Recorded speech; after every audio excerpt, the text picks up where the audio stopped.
adik ipar, mertua, dan suamiku sekongkol jual rumahku 7M demi judi, kujebak mereka dengan pembeli palsu, hingga membusuk di penjara. Langit Jakarta sore itu menggantung rendah, kelabu dan syarat akan air, seolah turut merasakan kegamangan yang merayapi dinding-dinding hati Zahra. Di dalam rumah mewah bergaya minimalis tropis yang berdiri angkuh di kawasan elit itu, keheningan terasa begitu nyaring. Zahra berdiri mematung di tengah ruang tamu yang luas, jemarinya menyusuri permukaan meja marmer dingin yang diimpor langsung dari Italia. Sebuah simbol dari keringat, air mata, dan malam-malam tanpa tidur yang telah ia korbankan selama 10 tahun terakhir meniti karir. Aroma lavender dan sandalwood yang menguar dari diffuser di sudut ruangan biasanya mampu menenangkan badai di kepalanya. Namun hari ini, aroma itu justru membangkitkan melankolia yang pekat. Zahra menarik napas panjang, membiarkan oksigen mengisi paru-parunya yang terasa sesak. Ia adalah wanita yang terbiasa dengan kepastian. Grafik penjualan, strategi pasar, dan negosiasi alot adalah makanan sehari-harinya. Namun, keputusan promosi yang baru saja ia terima, sebuah kursi empuk sebagai kepala cabang regional di Surabaya, membawa serta dilema yang tak pernah tercantum dalam buku manajemen manapun, meninggalkan istana pribadinya. Rumah ini bukan sekadar tumpukan batu bata dan semen. Ini adalah manifestasi dari harga dirinya. Sebuah pembuktian bahwa seorang wanita yatim piatu bisa berdiri di puncak dunia tanpa menadah tangan pada siapapun. Apakah aku melakukan hal yang benar? Bisik batinnya, suaranya bergema hampa di rongga dada. Suara roda koper yang beradu dengan lantai granit memecah lamunannya. Reno, suami yang telah dinikahinya selama 3 tahun, muncul dari balik pintu kamar utama dengan senyum yang selalu bisa meluluhkan pertahanan logikanya.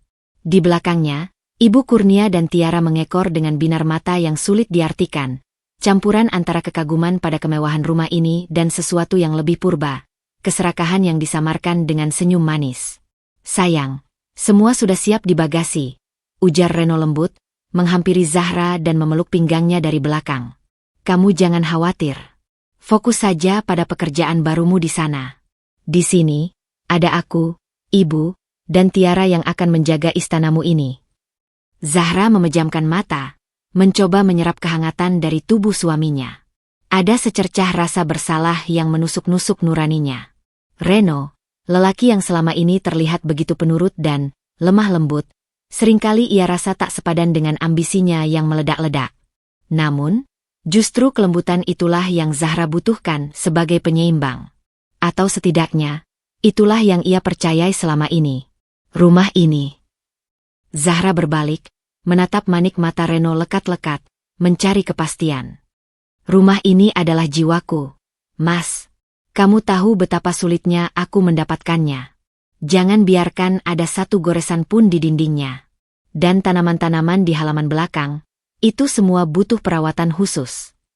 Sebelum Reno sempat menjawab, Ibu Kurnia sudah menyela dengan nada suara yang dibuat semanis madu, meski di telinga Zahra terdengar sedikit melengking.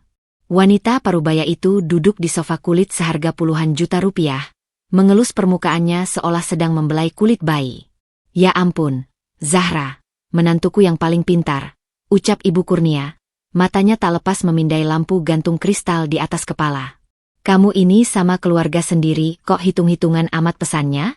Ibu ini sudah merawat anak orang sejak dulu. Merawat rumah begini mah kecil. Lagi pula, daripada rumah ini kosong melompong kayak rumah hantu, kan lebih baik ada hawa manusianya. Tiara juga biar belajar hidup mandiri di sini, bantu-bantu kakaknya. Tiara, yang sejak tadi sibuk bersuah foto di depan cermin besar berbingkai emas di lorong, menimpalinya dengan tawa renyah yang terdengar kosong. Iya, Mbak Zahra, tenang aja sih. Aku bakal jagain walk-in closet Mbak dengan sepenuh hati. Siapa tahu aura sukses Mbak nular ke aku kalau aku sering-sering di sini. Ada desir halus ketidaknyamanan yang merambat di tengkuk Zahra mendengar kalimat itu. Firasatnya, yang biasanya tajam bak mata elang saat memprediksi kerugian perusahaan, kini berdenyut pelan memberikan sinyal bahaya. Namun, logika kasih sayang segera menepisnya. Mereka adalah keluarga. Keluarga suami adalah keluarganya juga. Bukankah berbagi adalah bentuk tertinggi dari kesuksesan? Zahra mencoba menekan ego kepemilikannya. Mungkin ia terlalu posesif.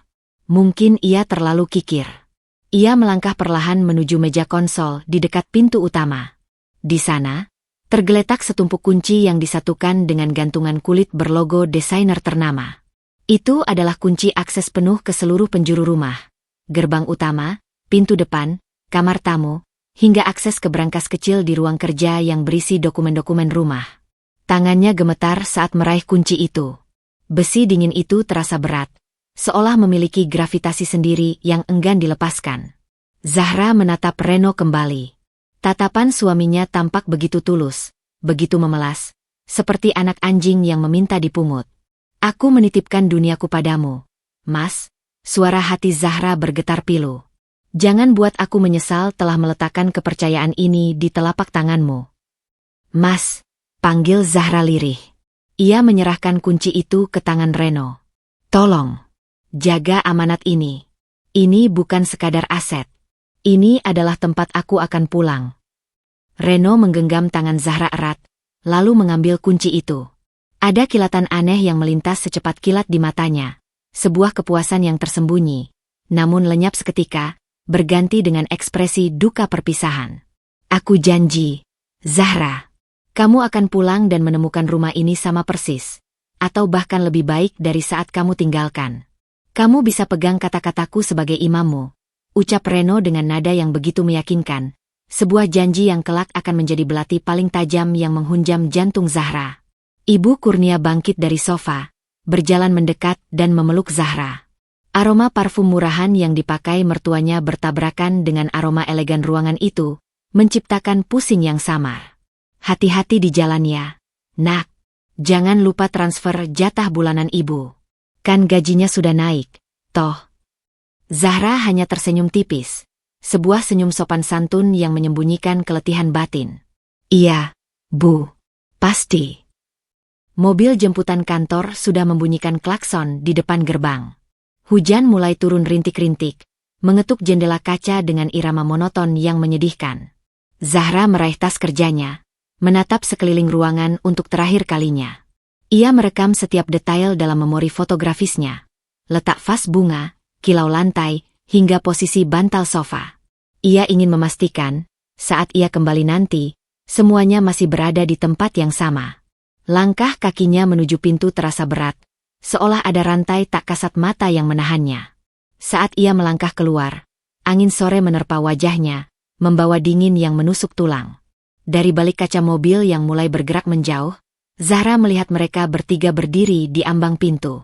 Reno melambaikan tangan, sementara Ibu Kurnia dan Tiara sudah berbalik badan, masuk ke dalam rumah seolah mereka adalah pemilik sah yang baru saja mengusir tamu. Pintu jati besar itu tertutup perlahan, menelan bayangan suami dan keluarga barunya. Dan saat pintu itu tertutup rapat, tertutup pula babak kehidupan Zahra yang tenang. Tanpa ia sadari, ia baru saja menyerahkan kunci neraka kepada iblis-iblis yang menyamar sebagai malaikat pelindung. Di dalam mobil yang melaju membelah kemacetan Jakarta, Zahra menyandarkan kepalanya ke jendela. Air mata yang sejak tadi ia tahan akhirnya lurus satu tetes, mengalir lambat membasahi pipi. Ada rasa kehilangan yang tak bisa ia jelaskan logikanya. Hatinya berbisik lirih, sebuah mantra ketakutan yang akan menghantuinya sepanjang perjalanan ke Surabaya. Semoga aku tidak salah. Ya Tuhan, semoga aku tidak salah. Namun, di kejauhan, di dalam rumah yang kini tak lagi di bawah pengawasannya, pesta pora dalam senyap baru saja dimulai. Sang ratu telah pergi, dan para tikus mulai menari di atas meja makan, siap menggerogoti apapun yang tersisa. 2 minggu di Surabaya terasa seperti 2 abad bagi Zahra. Kota ini asing, panas, dan bising. Sebuah kontradiksi kasar dari keheningan elegan yang biasa menyelimuti malam-malamnya di Jakarta. Di lantai 25 apartemen sewaan yang dibiayai kantor, Zahra duduk bersandar pada headboard ranjang yang kaku. Cahaya lampu kota menerobos masuk lewat celah tirai, menciptakan garis-garis bayangan yang memotong wajahnya, seolah memenjarakannya dalam kesepian yang absolut. Suara humming pendingin ruangan menjadi satu-satunya teman bicaranya malam itu, mendengung rendah, mengisi kekosongan yang ditinggalkan oleh ketidakhadiran Reno. Sudah 3 hari Reno sulit dihubungi. Pesan WhatsApp hanya bercentang biru tanpa balasan, atau dijawab singkat dengan kalimat klise. Lagi sibuk, sayang, ibu lagi butuh ditemani. Atau, nanti aku telepon balik. Janji telepon itu tak pernah terwujud. Menguap begitu saja seperti embun di bawah terik matahari Surabaya. Zahra meraih ponselnya yang tergeletak di nakas. Layar benda pipi itu menyala, memancarkan cahaya biru yang menusuk mata di ruangan yang temaram. Jemarinya yang lentik, yang biasanya lincah menari di atas keyboard laptop untuk menyusun strategi bisnis, kini bergerak lamban, ragu-ragu membuka aplikasi media sosial. Ia butuh distraksi. Ia butuh melihat dunia luar, sekadar untuk melupakan rasa curiga yang mulai tumbuh seperti gulma liar di sudut hatinya. Beranda Instagramnya penuh dengan wajah-wajah bahagia semu. Teman-teman sosialitanya memamerkan tas baru, liburan ke Eropa, atau makan malam romantis. Zahra mendesah pelan, hendak menutup aplikasi itu ketika jempolnya terhenti mendadak. Jantungnya seolah melewatkan 1 detak, lalu berpacu gila-gilaan menabrak dinding dada. Sebuah foto muncul di lini masa. Bukan foto biasa. Itu foto ruang tamunya. Sudut pengambilannya sedikit miring, amatir, namun jelas memperlihatkan sofa kulit Italia kesayangannya dan lukisan abstrak yang ia beli di pelelangan 2 tahun lalu. Namun, bukan estetika foto itu yang membuat darah Zahra membeku hingga ke ujung kaki. Adalah caption panjang yang ditulis dengan huruf kapital berantakan di bawahnya, diunggah oleh akun bernama Tiara Cantik 123. Dijual cepat. Bu, butuh uang. Rumah mewah di kawasan elit Jakarta Selatan. Full furnished, tinggal bawa badan. Harga miring cuma 7 miliar nego sampai jadi. Yang serius DM. No bocil. Dunia Zahra berputar hebat. Pusing yang tak tertahankan menghantam kepalanya. 7 miliar? Rumah itu ia bangun dengan total biaya hampir 15 miliar. Belum termasuk nilai sentimental yang tak terhingga. Menjualnya seharga 7 miliar sama saja dengan membuangnya ke tempat sampah. Tapi lebih dari soal harga, fakta bahwa rumah itu dijual tanpa sepengetahuannya adalah sebuah tamparan keras yang merobek logika. Tidak mungkin. Ini pasti lelucon. Tiara pasti diretas. Batin Zahra menyangkal. Suaranya di dalam kepala terdengar gemetar ketakutan. Namun, foto berikutnya di slide yang sama membuyarkan harapan naif itu. Foto Tiara berpose di depan cermin besar di lorong rumah, mengenakan salah satu blazer kerja mahal milik Zahra yang jelas-jelas kekecilan di tubuhnya, sambil memegang secari kertas karton bertuliskan nomor telepon Reno. Napas Zahra tercekat. Rasa dingin merambat dari ujung jari hingga ke tengkuk. Ini bukan peretasan. Ini perampokan di siang bolong yang dilakukan oleh orang-orang yang ia beri kunci rumahnya. Dengan tangan gemetar hebat, Zahra menekan tombol panggil ke nomor Reno. Nada sambung berbunyi. 1 kali, 2 kali, 3 kali. Biasanya panggilan itu akan mati. Namun kali ini, di dering kelima, suara itu terdengar. Halo? Siapa nih malam-malam?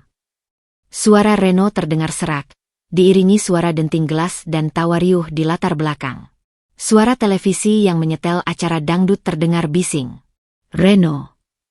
Suara Zahra nyaris tak keluar, tercekat di tenggorokan yang terasa kering kerontang. Kamu di mana? Apa maksud postingan Tiara? Hening sejenak di seberang sana. Suara tawa dan TV tiba-tiba mengecil. Seolah seseorang baru saja menutup speaker dengan tangan. Zahra? Kok belum tidur? Yang? Nada suara Reno berubah. Ada kepanikan yang coba ditutupi dengan nada santai yang dibuat-buat. Postingan apa sih? Tiara tuh emang suka iseng. Biasalah anak muda. Lagi belajar marketing properti mungkin. Jangan bohong, Reno. Zahra menjerit. Air mata kemarahan mulai merebak di pelupuk matanya. Pertahanannya runtuh. Dia jual rumahku. 7 miliar? Dan dia pakai baju kerjaku? Kamu janji mau jaga rumah itu. Mana janji kamu sebagai imam? Belum sempat Reno menjawab, terdengar suara gerasak-gerusuk kasar. Ponsel berpindah tangan. Kini, suara cempreng namun mendominasi milik Ibu Kurnia memenuhi telinga Zahra, menusuk gendang telinganya dengan ketajaman silet. Zahra, kamu nggak usah teriak-teriak sama suami. Dosa kamu. Sentak Ibu Kurnia tanpa basa-basi. Zahra ternganga. Bu, Ibu tahu soal ini? Kalian mau jual rumah Zahra? Bukan mau jual, tapi harus dijual. Potong Ibu Kurnia dengan nada arogan yang memuakkan. Kamu tahu kan Reno lagi kelilit utang judi online? Daripada dia dipukuli preman, mending aset nganggur itu dicairkan. Lagian kamu di Surabaya juga dapat apartemen kan? Rakus banget jadi orang. Rumah segede gaban cuma buat pamer doang, sementara mertua sama ipar susah. Dada Zahra terasa sesak, seolah dihimpit beton bertonton. Logika macam apa ini? Ia bekerja keras seumur hidup, dan kini ia dituduh rakus karena mempertahankan hak miliknya? Tapi itu rumah Zahra, Bu. Sertifikat atas nama Zahra. Kalian gak punya hak. Alah, bacot kamu. Teriak Ibu Kurnia. Suaranya memecah speaker ponsel hingga membuat telinga Zahra berdenging. Kamu nikah sama Reno. Harta kamu ya harta dia juga. Jangan jadi istri durhaka yang pelit sama keluarga suami. Kita ini lagi butuh uang cepat. Kalau laku 7 miliar, masih sisa banyak buat kamu juga kok. Jangan sok suci. Di latar belakang, terdengar suara Tiara menimpali dengan nada mengejek. Iya tuh, Mbak Zahra lebay banget. Baju branded numpuk di lemari nggak dipakai juga mubazir. Mending aku pakai buat foto jualan. Zahra merasa mual.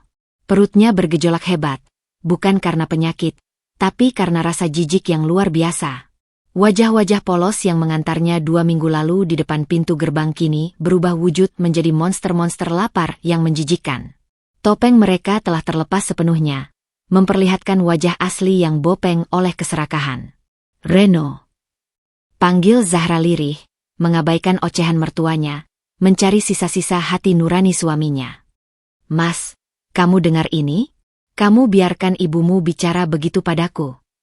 Suara Reno terdengar jauh, lemah, dan menyedihkan. Maaf, Ra. Tapi ibu benar. Kita butuh uangnya. Kamu kan bisa cari lagi nanti. Kamu kan pinter. Sambungan telepon diputus sepihak. Tut, tut, tut. Zahra menatap layar ponselnya yang kembali gelap. Hening kembali menyergap kamar apartemen itu. Namun kali ini keheningan itu terasa berbeda. Bukan lagi sepi yang melankolis, melainkan sepi yang mencekam setelah ledakan bom. Tubuh Zahra merosot. Ia memeluk lututnya sendiri, menggigil bukan karena dinginnya AC, tapi karena dinginnya pengkhianatan yang merasuk hingga ke sumsum tulang. Air matanya mengalir deras tanpa suara. Isakannya tertahan, menyakitkan dada. Bayangan rumah impiannya, tempat ia berharap menua bersama anak-anaknya kelak, kini sedang dijajakan seperti barang loak oleh orang-orang yang seharusnya melindunginya. Reno, pria yang ia cintai, ternyata hanyalah benalu yang berlindung di balik ketiak ibunya. Ibu Kurnia, wanita yang ia hormati, ternyata adalah perampok berkedok mertua. Dan Tiara, gadis itu hanyalah boneka bodoh yang silau harta. Zahra mengangkat wajahnya. Matanya yang sembab menatap pantulan dirinya di cermin lemari di seberang ranjang. Wajah itu hancur, lelah, dan terluka. Namun, di kedalaman pupil matanya yang hitam legam, di balik lapisan air mata kepedihan, ada setitik api kecil yang mulai menyala. Api itu bukan harapan. Api itu adalah amarah. Ia menyeka air matanya dengan kasar. Rasa sakit di dadanya perlahan bermetamorfosis menjadi sesuatu yang dingin dan keras, seperti baja yang ditempa. Ia tidak akan pulang untuk mengamuk. Ia tidak akan pulang untuk memohon. Kalian bilang aku pintar mencari uang. Bisik Zahra pada bayangannya sendiri, sudut bibirnya terangkat membentuk senyum miris yang mengerikan. Baik, aku akan tunjukkan bagaimana orang pintar bermain. Kalian menginginkan uang 7 miliar itu? Aku akan pastikan kalian membayarnya dengan harga yang jauh lebih mahal. Harga diri kalian. Kebebasan kalian. Malam itu, Zahra tidak tidur. Ia membuka laptopnya. Cahaya layar menerangi wajahnya yang kini sekeras batu karang. Jari-jarinya mulai mengetik sebuah nama di mesin pencari. Sebuah nama yang ia simpan untuk situasi darurat yang tak pernah ia harapkan terjadi. Laksmana Prekan, firma hukum pidana O Perdata. Perang telah dimulai, dan musuh bahkan belum menyadari bahwa mereka baru saja membangunkan naga yang sedang tidur. Pagi di Surabaya merekah dengan cahaya matahari yang menyengat, namun bagi Zahra, dunia terasa abu-abu dan dingin. Ia duduk di sudut sebuah kedai kopi premium di lobi gedung pencakar langit, menatap pantulan wajahnya di permukaan kopi hitam yang pekat. 2 lingkaran hitam menggantung samar di bawah matanya, sisa-sisa malam panjang tanpa tidur yang dihabiskan untuk menangisi nasib, sebelum akhirnya ia memutuskan untuk berhenti menjadi korban. Hari ini, ia tidak berangkat ke kantor barunya. Ia telah mengambil cuti mendadak dengan alasan, urusan keluarga mendesak.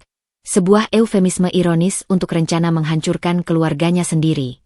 Zahra mengenakan setelan blazer hitam legam dengan potongan tajam yang memeluk tubuhnya sempurna, seolah baju zirah yang ia kenakan untuk pergi berperang. Ia meminum kopinya dalam sekali teguk. Rasa pahit cairan itu menjalar di lidah, membakar tenggorokan, namun tak sepahit kenyataan bahwa suaminya baru saja menjualnya demi meja judi.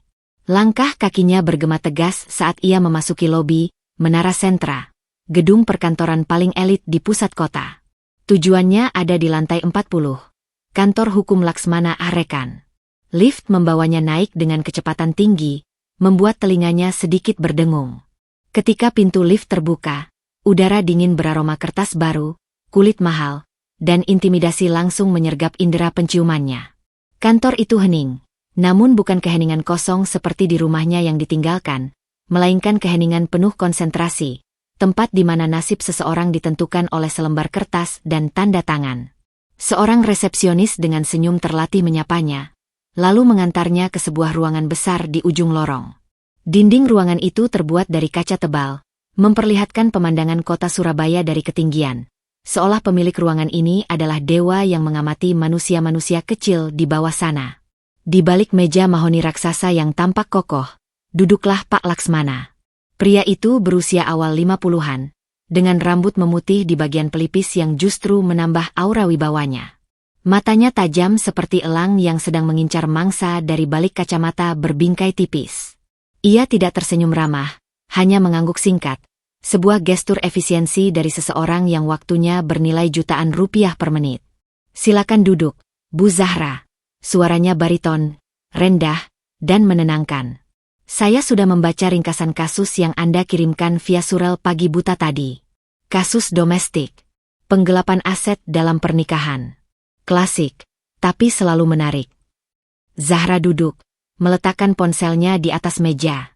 Ia membuka galeri, memperlihatkan tangkapan layar akun Instagram Tiara dan rekaman percakapan telepon semalam.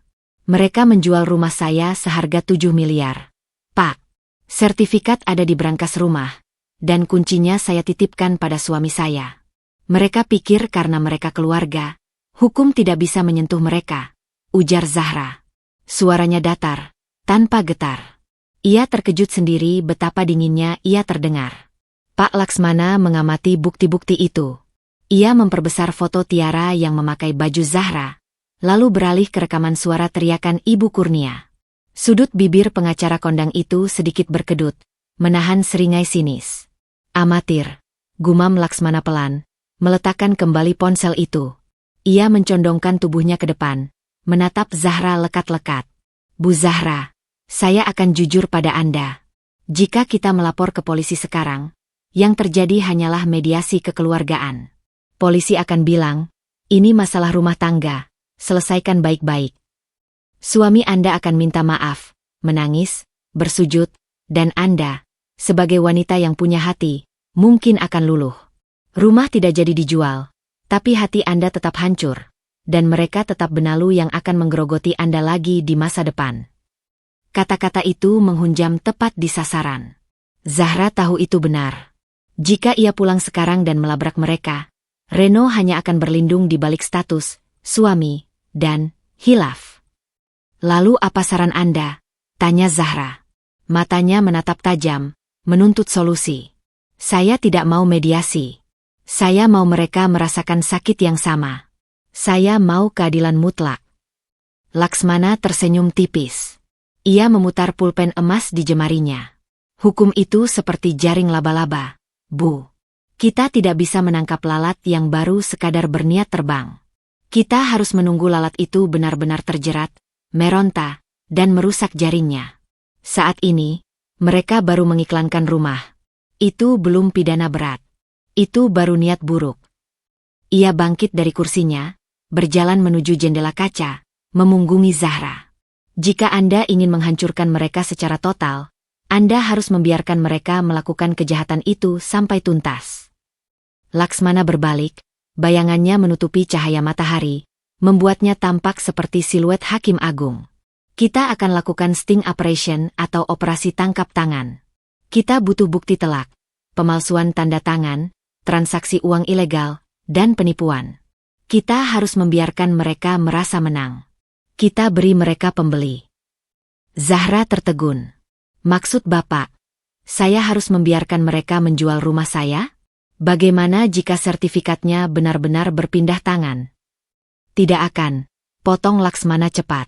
Karena pembelinya adalah orang kita. Saya punya tim investigasi swasta. Salah satu agen terbaik saya bisa berperan sebagai pembeli kaya raya yang bodoh dan punya banyak uang tunai. Kita akan pancing mereka dengan uang muka, DP. Uang adalah kelemahan terbesar orang serakah. Begitu mereka menerima uang itu dan memalsukan tanda tangan Anda di atas materai untuk mencairkannya, saat itulah jerat hukum mengunci leher mereka.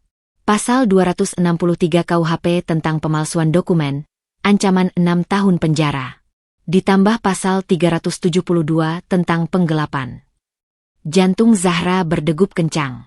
Rencana ini gila. Berisiko. Tapi juga brilian.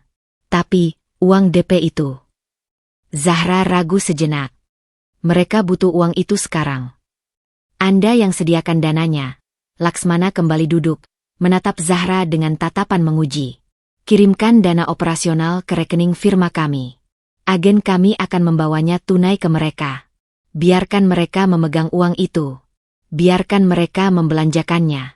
Semakin cepat uang itu habis, semakin kuat posisi kita. Saat uang itu habis dan kita menagihnya kembali karena transaksi batal demi hukum, disitulah mereka mati kutu. Hening merayapi ruangan itu. Hanya terdengar detak jarum jam dinding yang terasa lambat. Zahra bergulat dengan batinnya. Ia harus mengeluarkan uang ratusan juta rupiah, uang hasil kerja kerasnya sendiri, untuk diberikan kepada para pengkhianat itu agar mereka bisa berfoya-foya sejenak? Logikanya berontak. Rasanya tidak adil. Namun, kemudian bayangan wajah angku Ibu Kurnia yang membentaknya di telepon kembali muncul. Bayangan Reno yang lebih memilih judi daripada istrinya. Bayangan Tiara yang menertawakannya. Rasa sakit itu berubah menjadi bahan bakar. Bakar jembatannya. Bisik suara hati Zahra. Bakar semuanya sampai jadi abu. Lalu bangun istana baru di atasnya. Zahra mengangkat wajahnya. Tatapannya kini setajam Laksmana. Tidak ada lagi keraguan. Berapa yang dibutuhkan untuk umpan ini? Tanya Zahra dingin. Biasanya untuk rumah seharga 7 miliar, DP yang menggiurkan adalah 500 juta rupiah. Tunai. Hard cash. Orang kampung yang sedang butuh uang tidak akan bisa menolak tumpukan uang merah di dalam koper. Jawab Laksmana lugas. Zahra mengambil buku cek dari dalam tasnya. Tangannya bergerak mantap menuliskan angka yang fantastis itu. 500 juta rupiah. 0,5 miliar. Harga yang mahal untuk sebuah jebakan, namun murah untuk sebuah kebebasan seumur hidup. Ia merobek lembaran cek itu dengan bunyi KRRRK yang memuaskan, lalu meletakkannya di atas meja marmer Laksmana. Lakukan, Pak. Siapkan agen terbaik Anda. Buat mereka merasa seperti raja dan ratu selama 1 minggu. Lalu, banting mereka ke dasar neraka saat mereka sedang terbang tinggi. Laksmana mengambil cek itu, memeriksa nominalnya, lalu tersenyum. Kali ini sebuah senyum penuh penghargaan. Ia melihat potensi yang mengerikan dalam diri kliennya ini. Zahra bukan wanita lemah yang butuh diselamatkan. Ia adalah predator yang baru saja menemukan taringnya. Keputusan yang bijak, Bu Zahra. Operasi kita mulai hari ini. Nama agen saya adalah Diana. Dia akan menjadi Ibu Peri, pembawa bencana bagi keluarga suami Anda. Zahra berdiri, merapikan blazernya. Ia merasa lebih ringan. Beban di dadanya belum hilang sepenuhnya. Tapi kini beban itu memiliki tujuan. Ia berjalan keluar dari ruangan itu tanpa menoleh ke belakang. Di luar, matahari Surabaya masih menyengat garang. Tapi Zahra tidak lagi merasa kepanasan. Di dalam dirinya, badai salju telah turun. Dan badai itu akan segera bergerak menuju Jakarta, membekukan siapa saja yang berani mengusik miliknya. Matahari Jakarta bersinar terik, seolah ingin melelehkan aspal jalanan perumahan elit itu. Namun di dalam kediaman Zahra, udara terasa dingin membekukan, bukan karena pendingin ruangan sentral yang diputar maksimal, melainkan karena ketegangan yang merayapi setiap sudut ruang tamu. Hari ini adalah hari penentuan bagi pemilik baru rumah itu. Sejak pagi buta, Ibu Kurnia sudah sibuk memimpin orkestra kekacauan. Ia memaksa asisten rumah tangga, yang sebenarnya digaji oleh Zahra, untuk menggosok lantai marmer hingga bisa dipakai bercermin, menata ulang vas bunga impor agar terlihat lebih mengundang, dan menyemprotkan pengharum ruangan beraroma mawar sintetik yang menyengat, menutupi aroma sandalwood elegan yang biasa Zahra gunakan. Reno duduk gelisah di sofa Chesterfield, kakinya mengetuk-ngetuk lantai tanpa henti. Kemeja batiknya terlihat sedikit kusut di bagian punggung, basah oleh keringat dingin. Di benaknya, jarum jam berdetak seperti bom waktu. Para penagih utang judi online sudah mengirimkan ancaman terakhir via pesan singkat. Bayar hari ini atau kami kirim karangan bunga duka cita ke rumah istrimu. Tenang sedikit kenapa sih, Ren? Bikin pusing aja, tegur Tiara yang sedang mematut diri di cermin. Ia mengenakan gaun sutra milik Zahra yang ia ambil paksa dari lemari utama. Gaun itu sedikit kesempitan di bagian pinggang, membuat napasnya sesak. Namun demi terlihat seperti nona rumah, ia rela menahan sakit. Pembelinya ini orang kaya dari Surabaya. Katanya crazy rich. Kalau kita kelihatan gugup, nanti dia nawarnya sadis. Kamu nggak ngerti, Tiara, desis Reno, suaranya bergetar. Ini kesempatan satu-satunya. Kalau orang ini batal beli, habislah kita. Habis. Tepat pukul 10, sebuah mobil sedan hitam mengkilap. Sebuah Mercedes Maybach seri terbaru dengan plat nomor cantik, perlahan memasuki pelataran carport. Suara mesinnya begitu halus, nyaris tak terdengar, seperti hantu yang meluncur di atas beludru. Kaca filmnya gelap pekat, menyembunyikan siapapun yang ada di dalamnya, menciptakan aura misteri yang mengintimidasi. Jantung Reno seakan berhenti berdetak. Ibu Kurnia buru-buru membenarkan letak sanggulnya, memasang senyum paling manis yang pernah ia latih di depan cermin. Sebuah senyum penjual yang lapar akan mangsa. Pintu penumpang belakang terbuka otomatis. Sepasang kaki jenjang yang dibalut stiletto merah darah menapak ke lantai paving. Lalu, sosok itu keluar. Seorang wanita berusia 40-an, dengan aura yang membuat udara di sekelilingnya seolah menyingkir memberi jalan. Ia mengenakan setelan tweed putih gading yang memancarkan wibawa, kacamata hitam oversized yang menutupi setengah wajahnya, dan sebuah tas tangan Hermes Himalaya yang harganya setara dengan sebuah rumah subsidi. Ini adalah Ibu Diana, peran yang dimainkan dengan sempurna oleh agen terbaik firma hukum Laksmana. Ia tidak datang sendiri. Seorang pria berbadan tegap dengan jas hitam dan AirPC di telinga mengekor di belakangnya, menenteng sebuah koper besi berwarna perak. Selamat pagi, Ibu. Ibu Diana, ya? Sapa Ibu Kurnia dengan nada yang dibuat semendayu mungkin. Tangannya terulur kaku. Diana tidak langsung membalas uluran tangan itu. Ia menurunkan sedikit kacamata hitamnya, menatap rumah megah di hadapannya dengan tatapan menyelidik, seolah sedang menilai apakah bangunan ini layak untuk koleksi propertinya yang kesekian. Baru setelah beberapa detik yang menyiksa, ia menyentuh ujung jari Ibu Kurnia sekilas, dingin dan tak bernyawa. Rumahnya lumayan, gumam Diana datar, tanpa senyum. Suaranya tenang namun memiliki otoritas mutlak. Tapi arsitekturnya agak 2018 ya? Sedikit ketinggalan zaman untuk selera saya. Tapi tidak masalah, tanahnya luas. Kalimat pembuka itu langsung meruntuhkan kepercayaan diri Ibu Kurnia. Serangan psikologis pertama berhasil.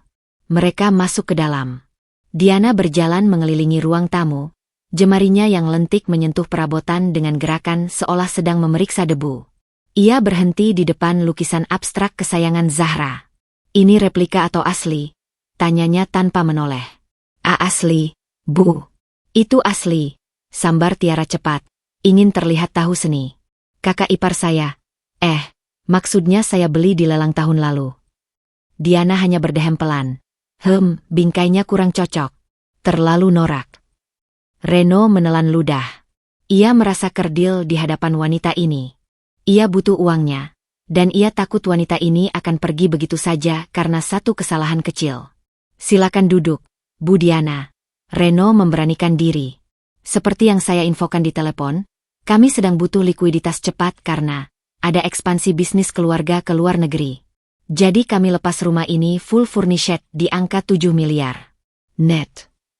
Diana duduk di single chair dengan anggun, menyilangkan kakinya. Ia menatap Reno, lalu beralih ke Ibu Kurnia, dan terakhir ke Tiara. Tatapannya seolah bisa menembus pakaian mahal curian yang mereka kenakan, melihat langsung ke dalam jiwa mereka yang kerdil dan ketakutan. 7 miliar.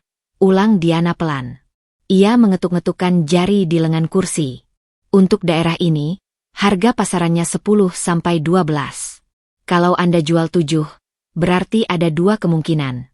Rumah ini bersengketa, atau Anda benar-benar putus asa butuh uang. Hening mencekam menyergap ruangan. Keringat dingin mengalir di pelipis Reno. Dokumen lengkap, Bu. Sertifikat hak milik atas nama istri saya, Zahra. Tidak ada sengketa. Kami cuma, butuh cepat saja, jawab Reno terbata-bata. Istri Anda mana? Tanya Diana tajam. Lagi di luar kota. Urusan bisnis, sahut Ibu Kurnia cepat, matanya berkilat licik. Tapi dia sudah menyerahkan semua urusan jual beli ke saya dan Reno. Kami perwakilannya yang sah. Diana terdiam sejenak, membiarkan ketegangan memuncak. Ia tahu mereka berbohong. Ia tahu sertifikat itu aman di brankas yang kuncinya dipegang Reno. Ia tahu Zahra tidak pernah setuju. Tapi inilah perannya. Menjadi pemantik api yang akan membakar mereka. Saya tidak suka membuang waktu, ucap Diana tiba-tiba, menegakkan tubuhnya. Saya suka rumah ini. Lokasinya strategis untuk rumah singgah anak saya kalau ke Jakarta.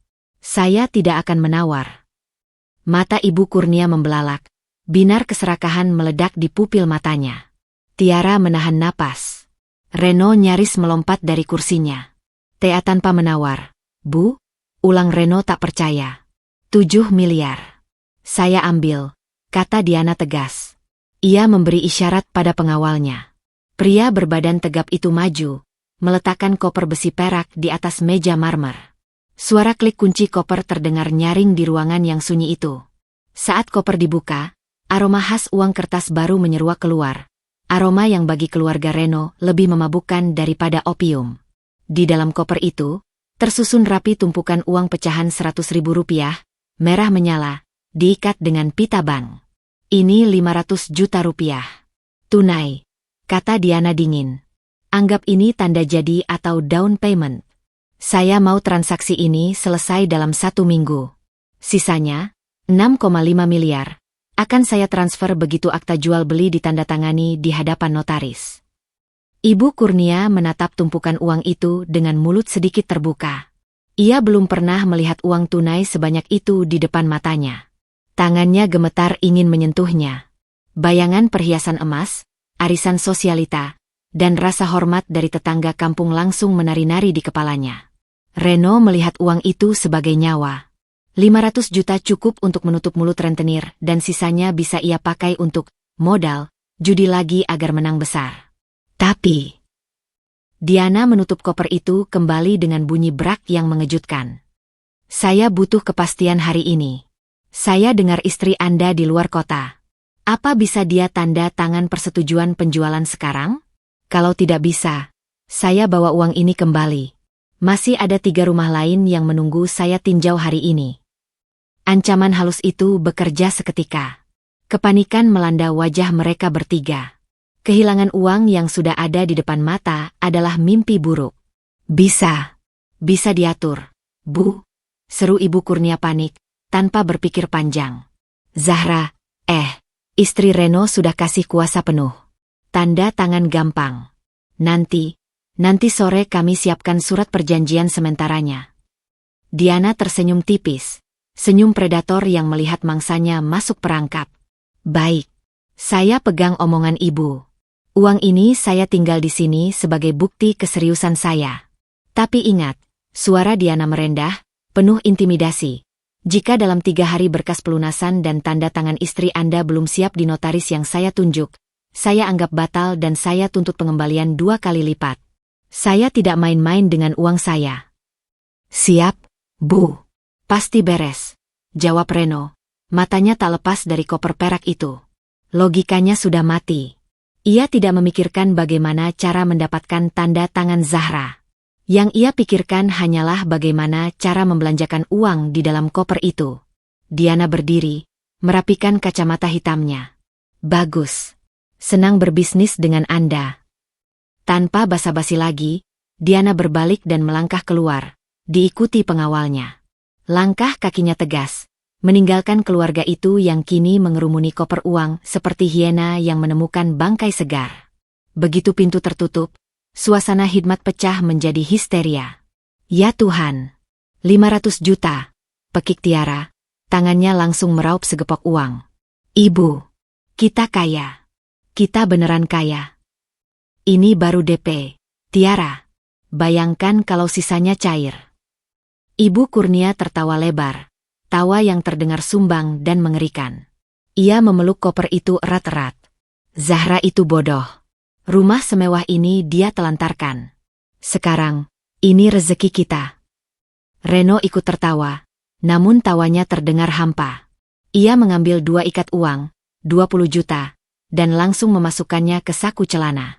Aku pinjam dulu buat bayar administrasi. Bohongnya. Di luar pagar, di dalam mobil mewah yang mulai melaju menjauh, Ibu Diana melepas kacamata hitamnya. Ia mengeluarkan ponsel dan mengetik pesan singkat yang terenkripsi. Umpan dimakan. Ikan sudah di dalam kail. Mereka buta karena kilau uang. Menunggu instruksi selanjutnya untuk fase eksekusi. Pesan itu terkirim. Di Surabaya, di layar ponsel Zahra yang menyala redup, notifikasi itu muncul sebagai awal dari akhir sebuah keluarga yang tamak. Roda kehancuran telah berputar, dan tidak ada rem yang bisa menghentikannya. Malam turun membungkus Jakarta dengan selimut kegelapan yang pekat. Di luar, angin menderu pelan, menggesekkan ranting pohon Kamboja ke jendela ruang kerja Zahra, menciptakan bunyi KRRRT, yang terdengar seperti kuku hantu yang meminta masuk. Namun, horor yang sesungguhnya tidak berada di luar sana, melainkan di dalam ruangan berpendingin udara itu, di atas meja kerja kayu jati solid tempat Zahra biasa menghabiskan malam-malamnya untuk berkarya. Di atas meja itu, koper perak berisi uang tunai 500 juta rupiah masih terbuka menganga. Cahaya lampu meja yang kekuningan memantul pada tumpukan uang merah itu, menciptakan kilau yang menghipnotis. Bagi Reno, Ibu Kurnia, dan Tiara, koper itu bukan sekadar benda.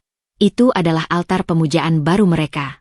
Namun, di samping koper itu, tergeletak sebuah penghalang tipis namun mematikan. Dokumen perjanjian pengikatan jual-beli, PPJB, rangkap 2, lengkap dengan materai 10.000 yang masih bersih.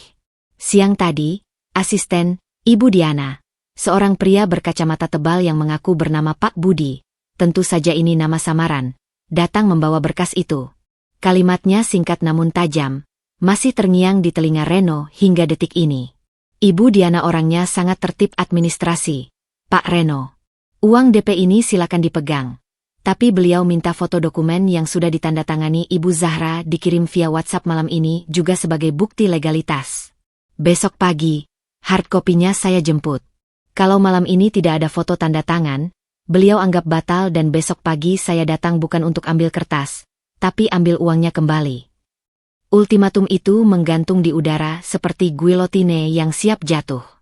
Reno, kamu jangan mondar-mandir terus kayak setrikaan, seru Ibu Kurnia tajam, memecah keheningan. Wanita tua itu duduk di kursi kerja Zahra, kursi direktur yang terasa terlalu besar untuk tubuh ringkihnya. Matanya menatap nanar ke arah dokumen kosong itu. Kita harus ambil keputusan sekarang. Uang ini sudah di depan mata. Kamu mau besok orang suruhan Diana itu datang dan ngambil semuanya lagi? Kamu mau preman judi itu memotong jarimu besok lusa? Reno berhenti melangkah.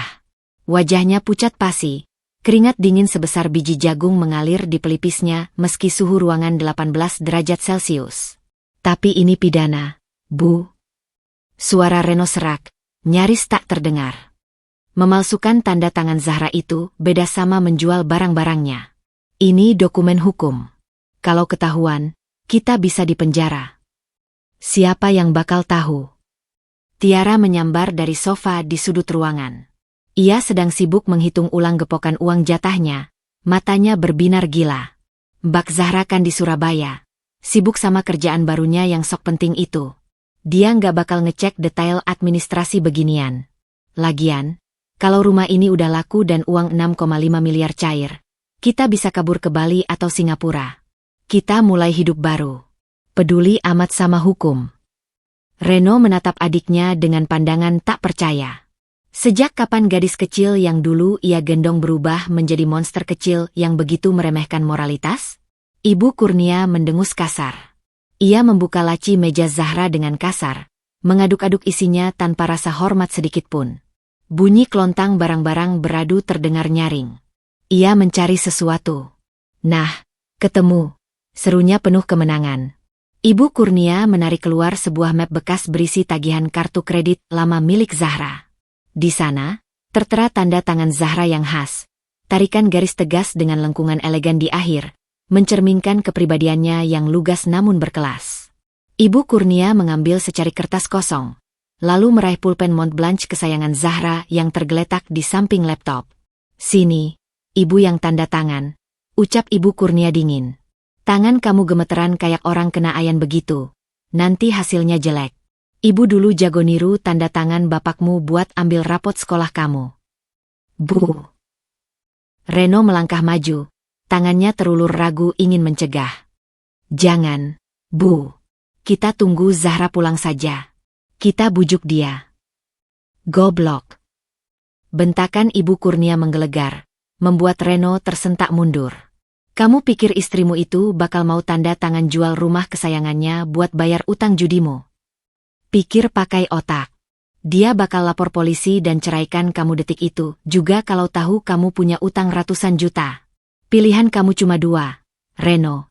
Masuk penjara karena judi, atau kaya raya dan bebas sama ibu. Kata-kata itu menampar kesadaran Reno. Logikanya mati seketika, dibunuh oleh ketakutan. Ia mundur perlahan, membiarkan ibunya mengambil alih kemudi menuju kehancuran. Ibu Kurnia meletakkan contoh tanda tangan asli Zahra di sebelah dokumen PPJB. Ia menyalakan lampu belajar, memusatkan cahaya ke area materai yang sakral itu. Dengan tangan yang ajaibnya sangat stabil, sebuah ketenangan yang lahir dari ambisi jahat, ia mulai berlatih di kertas buram. Seret, seret. Sekali coba. Masih kaku. Seret, seret. 2 kali coba. Mulai mirip. Seret, seret. 3 kali. Sempurna. Suara goresan pena di atas kertas terdengar begitu nyaring di telinga Reno, seperti suara pisau yang sedang mengukir batu nisan. Ada atmosfer mistis yang mencekam saat ibunya meniru identitas istrinya. Seolah-olah, Ibu Kurnia sedang mencuri jiwa Zahra sedikit demi sedikit. Sekarang, yang asli, gumam Ibu Kurnia, matanya menyipit fokus. Ia menggeser kertas buram, menarik dokumen PPJB ke hadapannya. Ujung pena yang runcing melayang beberapa milimeter di atas permukaan materai biru itu. Reno menahan napas. Tiara berhenti menghitung uang. Waktu seolah membeku. Detik itu, di sudut atas rak buku, di sela-sela deretan novel tebal, sebuah titik merah kecil berkedip sangat samar, nyaris tak terlihat oleh mata telanjang. Itu adalah lensa kamera mikro yang dipasang oleh tim Laksmana saat mereka menyamar sebagai petugas maintenance AC sehari sebelumnya. Di seberang sana, di sebuah van hitam yang parkir 2 blok dari rumah, tim investigasi sedang menonton adegan ini secara live dengan kualitas definisi tinggi. Ibu Kurnia tidak tahu. Reno tidak tahu. Mereka merasa aman dalam dosa mereka utam. Pena itu turun. Tinta hitam mengalir keluar, menodai kesucian materai. Ibu Kurnia menarik garis dengan percaya diri, meniru lengkungan elegan Zahra dengan presisi yang mengerikan. Dalam 3 detik, kejahatan itu paripurna. Tanda tangan, Zahra, kini tertera di sana. palsu namun mengikat secara hukum, mengikat leher mereka sendiri. Selesai, desah Ibu Kurnia panjang, meletakkan pena itu. Ia mengangkat kertas itu tinggi-tinggi di bawah cahaya lampu, tersenyum puas layaknya seorang seniman yang baru menyelesaikan mahakarya. Lihat, Reno. Mirip kan? Orang bank pun nggak bakal curiga. Reno menatap tanda tangan itu. Perutnya mual. Ada perasaan firasat buruk yang merambat naik dari ulu hati, memberitahunya bahwa ia baru saja menjual jiwanya pada iblis. Tapi kemudian matanya beralih ke koper uang. Rasa mual itu perlahan terbias oleh kilau merah rupiah. Foto, Tiara. Kirim ke orangnya Diana. Perintah Ibu Kurnia. Tiara dengan sigap memotret dokumen itu, memastikan tanda tangan di atas materai terlihat jelas. Sent. Centang 2 biru. Di Surabaya, ponsel Zahra bergetar. Ia membukanya. Sebuah foto masuk dari Laksmana dengan keterangan singkat. Target terkunci. Bukti pasal 263 KUHP sudah di tangan. Kita biarkan mereka menikmatinya sebentar. Zahra menatap foto tanda tangan palsu itu. Tanda tangan yang meniru namanya. Ia menyentuh layar ponselnya, tepat di atas goresan tinta itu. Selamat menikmati pesta terakhir kalian, bisik Zahra pada kegelapan kamar apartemennya. Makanlah sepuasnya. Minumlah sampai mabuk. Karena tagihannya akan datang, dan harganya adalah sisa hidup kalian. Di Jakarta, Ibu Kurnia tertawa lepas, sebuah tawa kemenangan yang prematur. Nah, beres kan? Susah amat hidup kalian kalau nggak ada ibu, seru wanita tua itu sambil menepuk koper uang. Sekarang, ayo kita bagi-bagi rezeki ini. Besok pagi, ibu mau ke toko emas. Tiara, kamu mau beli apa? Mobil, Bu. DP mobil Brio merah, pekik Tiara girang. Mereka bersorak, merayakan kejahatan mereka di ruang kerja Zahra yang kini telah ternoda. Mereka tidak sadar, di atas kertas itu, tinta hitam belum benar-benar kering. Basah seperti darah dari luka yang baru saja mereka toreskan sendiri. Malam semakin larut, dan hantu-hantu keserakahan kini berpesta pora, menari mengelilingi api yang kelak akan membakar hangus mereka semua. Jakarta hari itu seolah bersekongkol dengan keserakahan keluarga Reno. Langit biru cerah tanpa awan menaungi langkah-langkah angkuh mereka yang keluar dari rumah dengan saku tebal dan hati yang bengkak oleh kebanggaan semu. Uang haram sebesar 500 juta rupiah itu telah dibagi, dicabik-cabik seperti daging buruan yang diperebutkan oleh kawanan serigala lapar. Tidak ada tabungan, tidak ada investasi, tidak ada pikiran tentang hari esok. Bagi mereka, hari ini adalah satu-satunya keabadian. Ibu Kurnia adalah yang pertama melesat pergi. Dengan menumpang taksi online premium, karena naik angkutan umum sudah, di bawah levelnya, sekarang, ia menuju pusat perhiasan emas legendaris di Cikini. Langkah kakinya berdentum di lantai keramik toko emas, Sinar Jaya, sebuah toko langganan para nyonya kaya lama. Namun, aura Ibu Kurnia bukanlah aura orang kaya lama, yang elegan. Ia memancarkan aura nouveau riche, orang kaya baru, yang berisik dan haus pengakuan. Ia mengenakan kebaya encim mencolok berwarna merah cabai, dipadukan dengan kacamata hitam yang tetap bertengger di hidungnya meski berada di dalam ruangan. Mbak, sini kamu, teriaknya sambil menepuk etalase kaca dengan telapak tangan yang terbuka lebar, membuat bunyi plak yang mengejutkan pengunjung lain. Seorang pelayan toko muda bergegas menghampiri dengan senyum gugup. Iya, Bu, mau cari model apa? Kalung? Cincin? Jangan tanya model, tanya beratnya. Sembur Ibu Kurnia angkuh.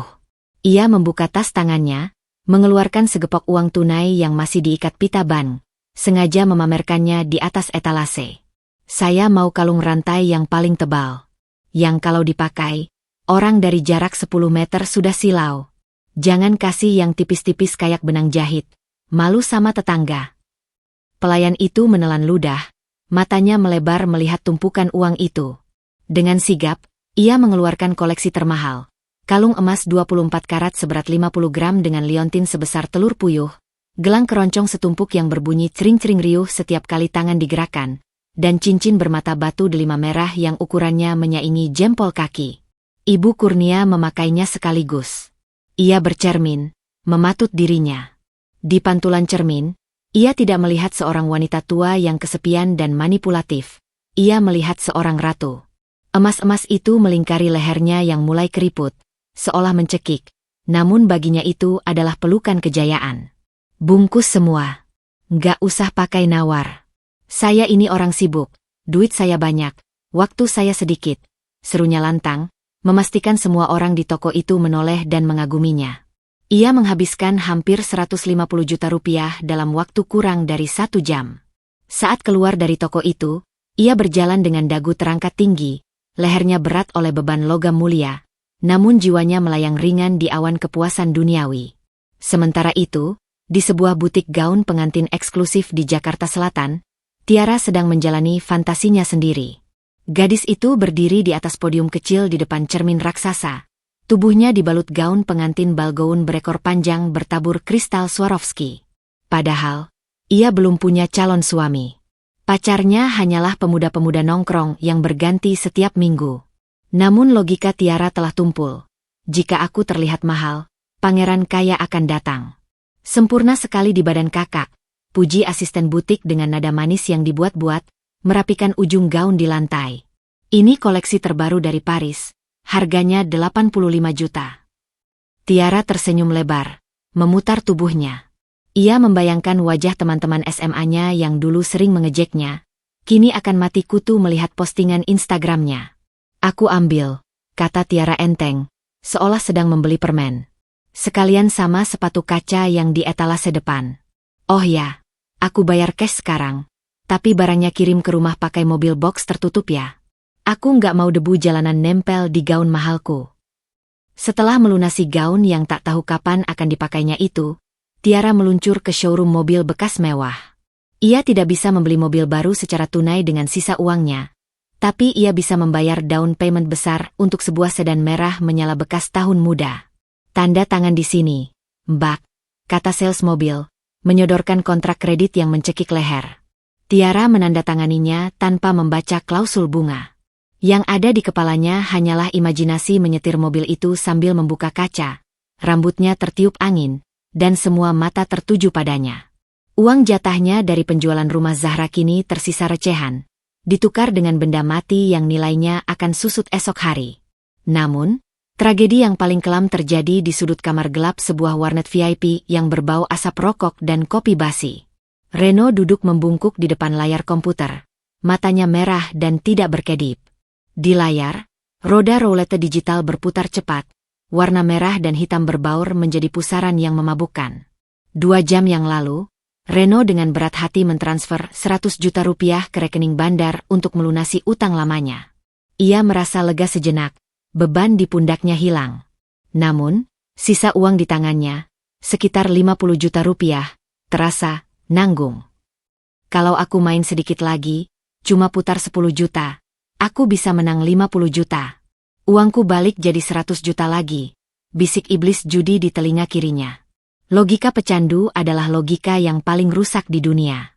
Reno menyetorkan deposit 10 juta. Spin. Menang. Saldo bertambah menjadi 15 juta. Adrenalin meledak di otaknya, memberikan sensasi kenikmatan yang lebih hebat dari orgasme. Ia merasa menjadi dewa. Ia merasa tak terkalahkan. Lagi. Pasang semua di hitam. Perintah otaknya. Spin. Kalah. Saldo 0. Reno memukul meja. Napasnya memburu. Kurang ajar. Sedikit lagi.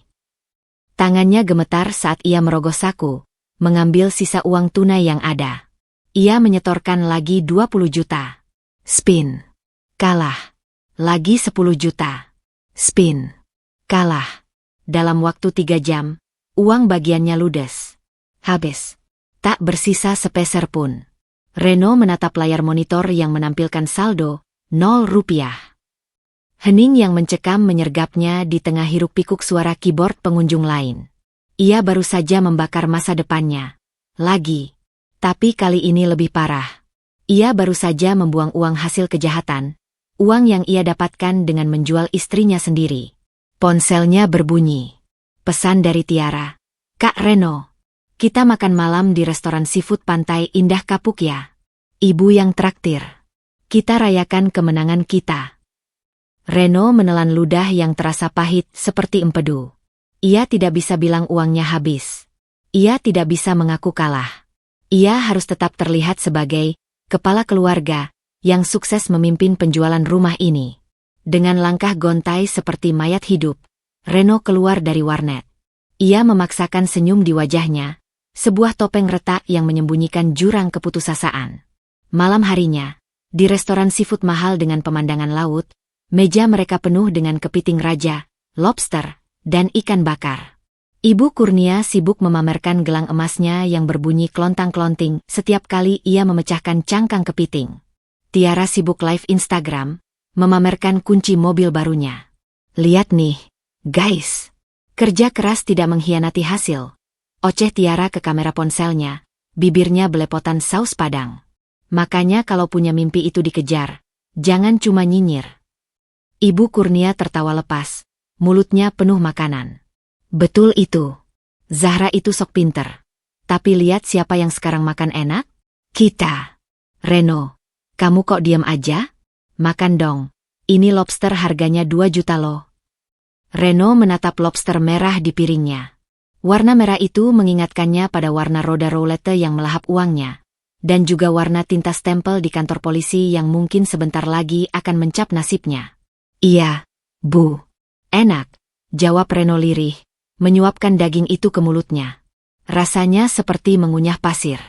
Mereka tertawa, bersulang dengan gelas es jeruk kelapa, merayakan kemenangan yang sebenarnya adalah lonceng kematian.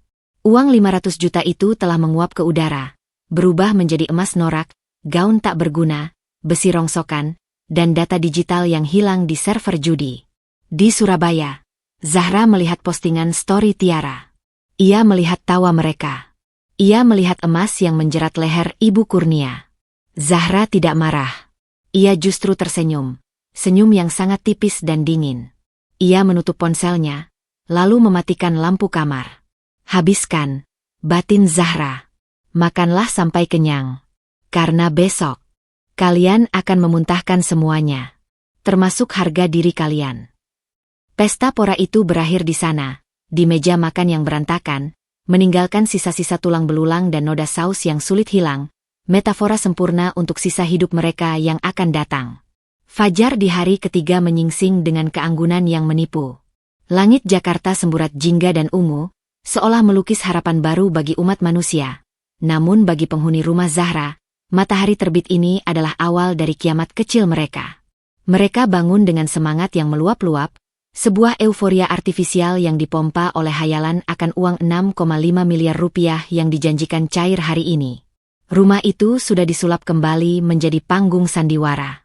Lantai marmer berkilau, bunga segar diganti baru, dan aroma lavender kembali disemprotkan ke penjuru ruangan.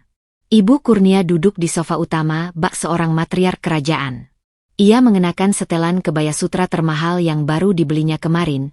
Lehernya dililit kalung emas seberat 50 gram yang berkilau norak di bawah lampu kristal. Wajahnya dipoles bedak tebal, menutupi kerutan keserakahan yang terpatri di sudut matanya.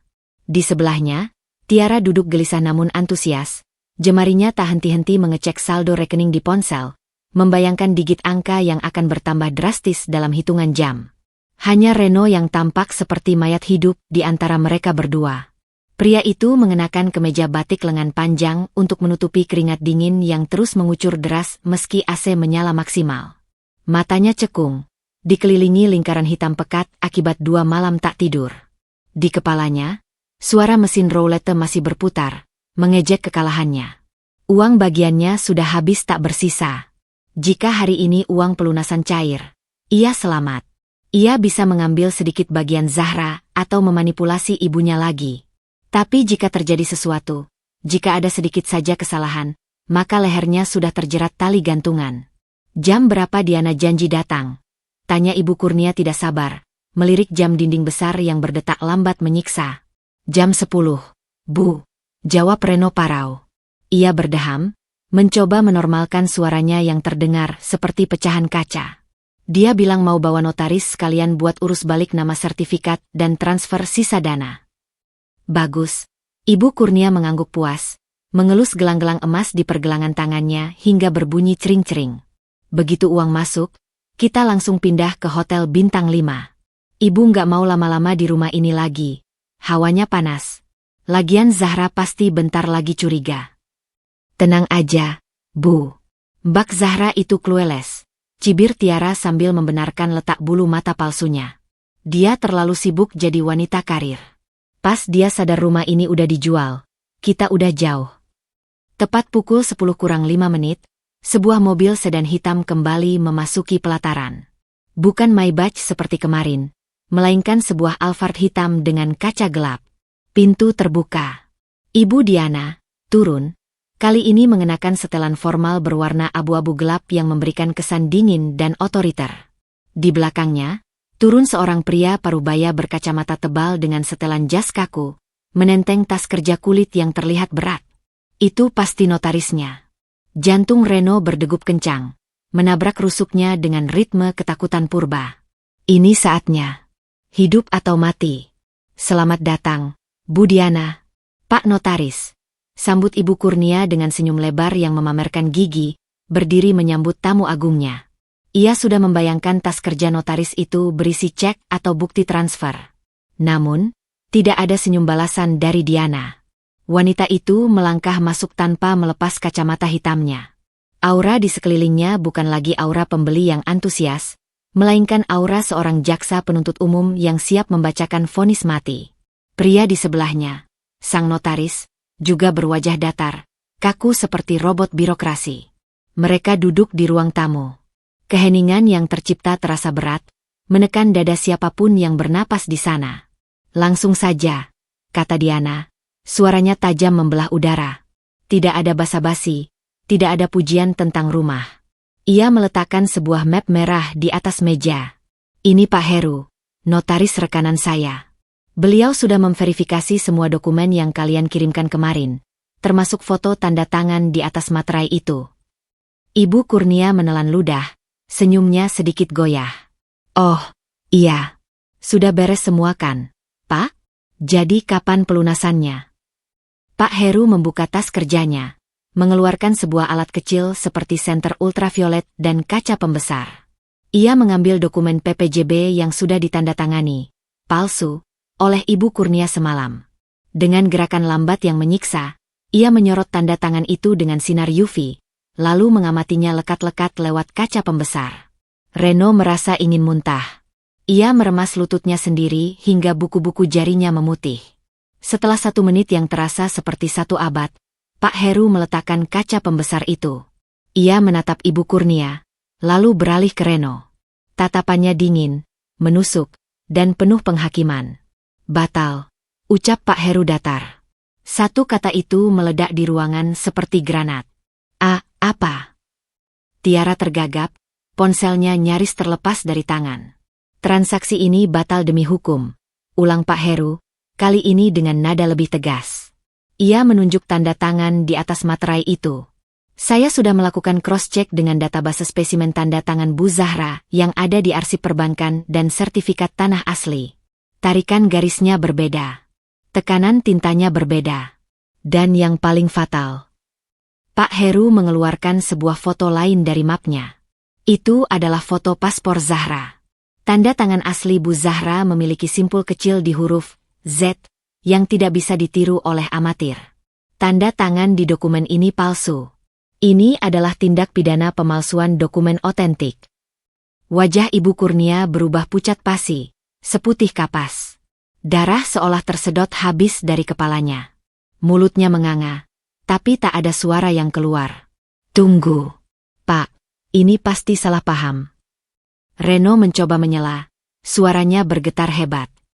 Istri saya, dia lagi buru-buru pas tanda tangan, jadi mungkin agak beda. Jangan bohong, bentak Diana tiba-tiba. Wanita itu melepas kacamata hitamnya, menatap Reno dengan sorot mata yang menyala-nyala. Kalian pikir saya bodoh? Kalian pikir saya mau menyerahkan uang 6,5 miliar untuk aset yang cacat hukum? Kalian mencoba menipu saya. Diana berdiri, menjulang tinggi di hadapan mereka yang kini menciut di sofa. Saya tidak mau berurusan dengan penipu. Kesepakatan batal. Saya tidak akan melaporkan kalian ke polisi atas tuduhan penipuan. Dengan syarat. Diana menggantung kalimatnya, membiarkan teror merayapi tulang punggung mereka. Kembalikan uang DP 500 juta saya. Sekarang juga. Tunai. Detik ini juga.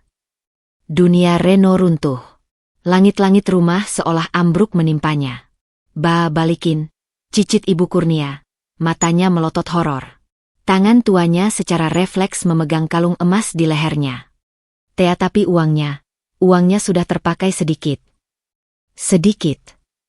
Diana tertawa sinis, tawa yang kering dan mengerikan.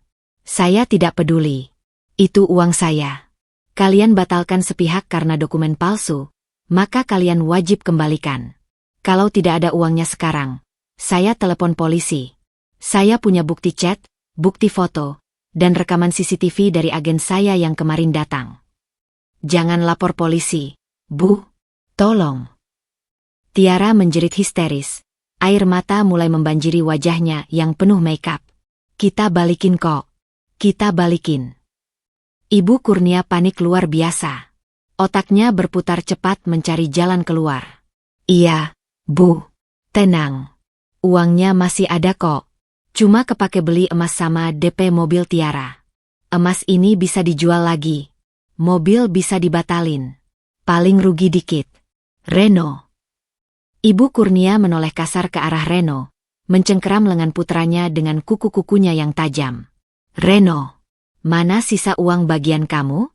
Bagian kamu paling gede kan? 200 juta lebih. Keluarin sekarang. Kita gabungin sama hasil jual emas ibu. Cepat. Inilah saatnya. Momen di mana bom waktu yang disimpan Reno meledak. Reno diam mematung. Wajahnya bukan lagi pucat, tapi abu-abu seperti mayat. Bibirnya gemetar hebat. Ia tidak berani menatap mata ibunya. Ia tidak berani menatap Tiara. Reno, kamu denger nggak sih? Bentak Ibu Kurnia, mengguncang tubuh anaknya. Keluarin uangnya.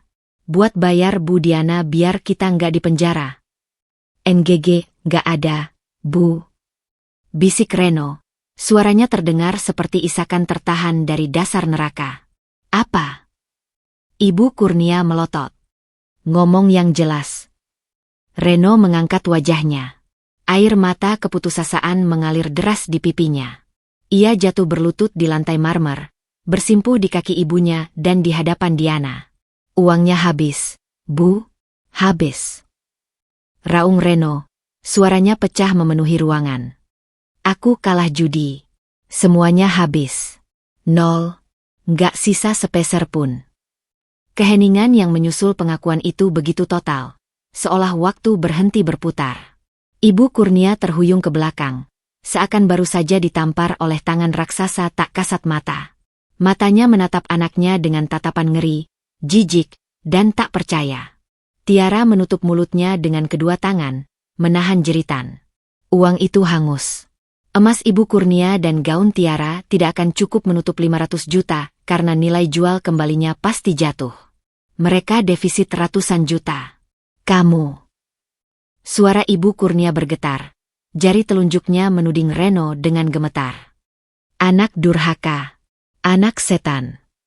Diana menatap drama kehancuran keluarga itu dengan wajah datar tanpa emosi. Meski di dalam hati ia tersenyum puas. Misi tercapai. Tikus-tikus itu kini saling menggigit satu sama lain karena terpojok. Wah, ucap Diana sarkastis, bertepuk tangan pelan. Prok. Jadi uang saya dipakai judi? Ini sudah masuk penggelapan tingkat berat. Pasal 372 KUHP. Diana mengeluarkan ponselnya. Ia tidak menekan nomor polisi, melainkan menekan satu tombol panggil cepat yang sudah disiapkan. Halo? Ya, silakan masuk. Pesta sudah selesai. Dari arah pintu depan yang terbuka, terdengar suara langkah kaki lain. Bukan satu orang, tapi derap langkah sepatu bot yang berat dan tegas. Cahaya matahari di luar yang tadinya cerah kini tertutup oleh bayangan sosok-sosok berseragam yang muncul di ambang pintu. Namun, di depan mereka semua, berdiri seorang wanita dengan gaun merah marun yang menyala. Wajahnya dingin dan cantik luar biasa. memancarkan aura dendam yang telah matang sempurna. Zahra telah pulang. Waktu seolah membeku di ruang tamu yang megah itu. Udara terasa padat, menyesakkan paru-paru, seakan oksigen telah disedot habis oleh kehadiran sosok wanita yang berdiri di ambang pintu. Zahra tidak melangkah masuk dengan tergesa-gesa. Ia melayang perlahan. Setiap ketukan hak tinggi sepatunya di lantai marmer, tak, terdengar seperti palu hakim yang mengetuk meja vonis. Ia mengenakan gaun terusan berwarna merah marun, warna darah yang telah matang, warna keberanian, warna bahaya.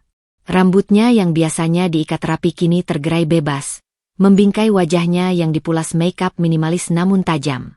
Tidak ada jejak air mata di sana. Tidak ada jejak istri yang teraniaya. Yang ada hanyalah dinginnya kutub utara yang dipadatkan dalam sepasang bola mata hitam legam. Reno, yang masih bersimpuh di lantai dengan wajah sembab oleh air mata keputusasaan, mendongak. Matanya membelalak. Pupilnya mengecil drastis saat otaknya berusaha memproses realitas yang absurd ini. Zahra, panggilnya gagap, suaranya pecah seperti keramik yang dibanting. Kenapa kamu ada di sini? Bukannya kamu di Surabaya? Zahra tidak menjawab. Ia bahkan tidak menatap suaminya. Tatapannya lurus ke depan, melewati kepala Reno, melewati tubuh gemetar Ibu Kurnia, langsung menuju ke arah Diana. Kerja bagus, Diana, ucap Zahra tenang.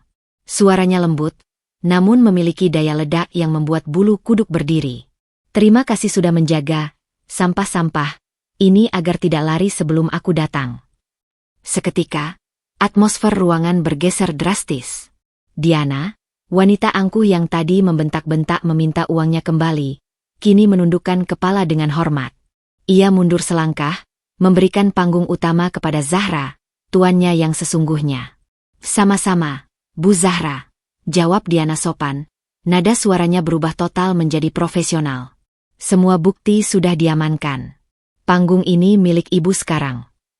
Mata Ibu Kurnia nyaris melompat keluar dari rongganya. Mulutnya menganga lebar, terengah-engah seperti ikan mas koki yang dilempar ke daratan. Otaknya yang lamban namun licik mulai merangkai potongan-potongan puzzle yang mengerikan itu. Diana, kenal Zahra? Diana, tunduk pada Zahra? Tunggu sebentar. Ibu Kurnia maju selangkah, tangannya yang keriput gemetar menunjuk wajah menantunya. Kalian sekongkol? Jadi pembeli ini, orang suruhan kamu? Kamu menjebak kami, Zahra. Kamu menjebak mertuamu sendiri. Zahra akhirnya menoleh. Ia menatap Ibu Kurnia dengan sorot mata yang sulit diartikan, campuran antara rasa jijik yang mendalam dan belas kasih yang sudah mati. Ia berjalan mendekat, aroma parfum mahalnya, Chanel nomor 5, menguar, menabrak bau keringat ketakutan yang menguar dari tubuh mertuanya. Menjebak. Zahra tertawa kecil, sebuah tawa hampa tanpa humor. Ia menyentuh vas bunga di meja, memutar-mutarnya pelan. Koreksi sedikit, Ibu sayang. Saya tidak menjebak siapapun. Saya hanya meletakkan keju di atas perangkap tikus. Tikuslah yang memilih untuk memakannya karena rakus. Kalau kalian tidak berniat jahat menjual rumah ini, Ibu Diana, tidak akan pernah ada. Tapi ini curang. Kamu istri durhaka, jerit Tiara histeris dari sofa. Gadis itu melemparkan bantal sofa ke arah Zahra, namun meleset jauh. Kamu sengaja kasih uang 500 juta itu supaya kami hilaf. Kamu setan, Mbak. Diam. Satu bentakan keras dari Zahra menghentikan histeria Tiara seketika. Suara Zahra tidak melengking, tapi bergema penuh kuasa, membungkam ruangan itu hingga senyap. Zahra melangkah mendekati Tiara, menatap gaun pengantin mahal yang tergeletak di lantai dan kunci mobil yang digenggam erat gadis itu. Uang 500 juta itu, bisik Zahra, mencondongkan wajahnya ke depan Tiara, adalah uang tabungan pribadiku. Uang yang aku kumpulkan lembar demi lembar dari hasil lemburku selama 10 tahun. Uang yang rencananya akan kupakai untuk biaya bayi tabung kita nanti. Reno. Reno tersentak hebat mendengar itu. Tubuhnya mengejang. Bayi tabung. Zahra berbalik menatap suaminya yang menyedihkan itu. Ya, Mas. Aku berniat memberi kejutan itu bulan depan. Tapi ternyata, Kamu lebih memilih memberikan kejutan lain padaku.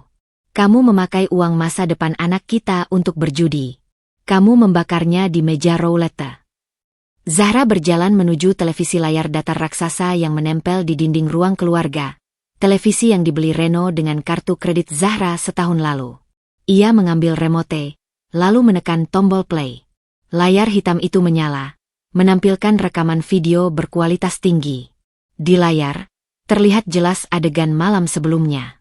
Ibu Kurnia duduk di meja kerja, berlatih memalsukan tanda tangan.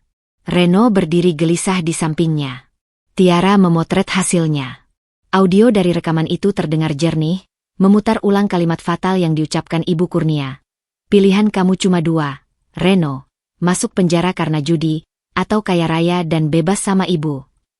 Keluarga itu mematung menyaksikan dosa mereka diputar ulang di depan mata. Wajah mereka di layar tampak begitu jahat dan serakah, kontras dengan wajah-wajah pucat ketakutan mereka di dunia nyata saat ini. Lihat itu, tunjuk Zahra pada layar. Matanya berkaca-kaca menahan amarah yang meluap. Itu bukan wajah keluarga.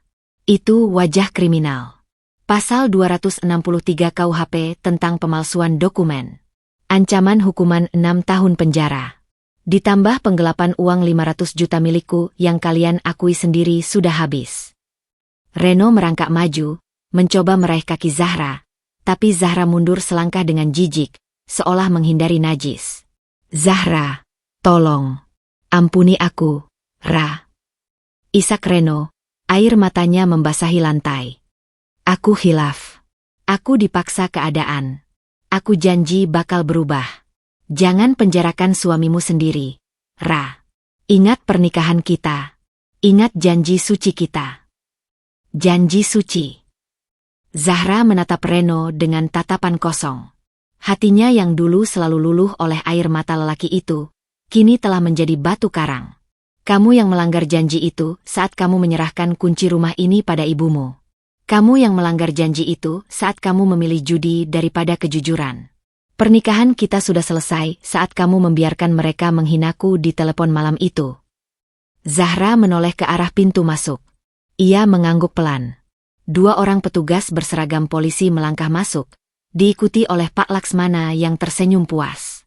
Bunyi langkah sepatu laras panjang polisi itu, gedebuk-gedebuk, terdengar seperti detak jantung kematian bagi kebebasan keluarga Reno. Selamat siang, sapa salah satu polisi dengan nada tegas.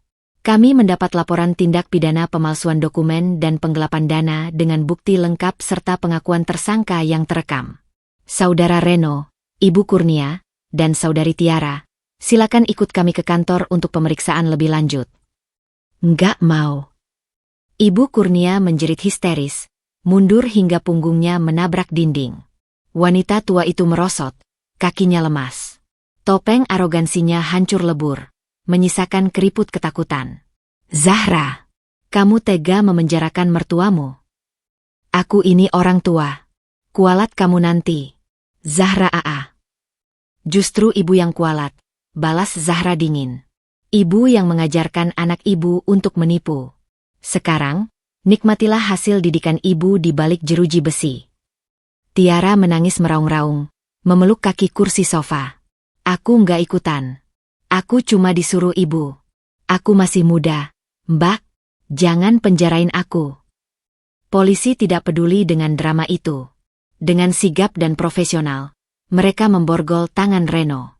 Bunyi klik logam dingin yang mengunci pergelangan tangan Reno terdengar begitu final. Lalu giliran Ibu Kurnia yang meronta-ronta, dan terakhir Tiara. Zahra berdiri tegak di tengah kekacauan itu, tak tersentuh.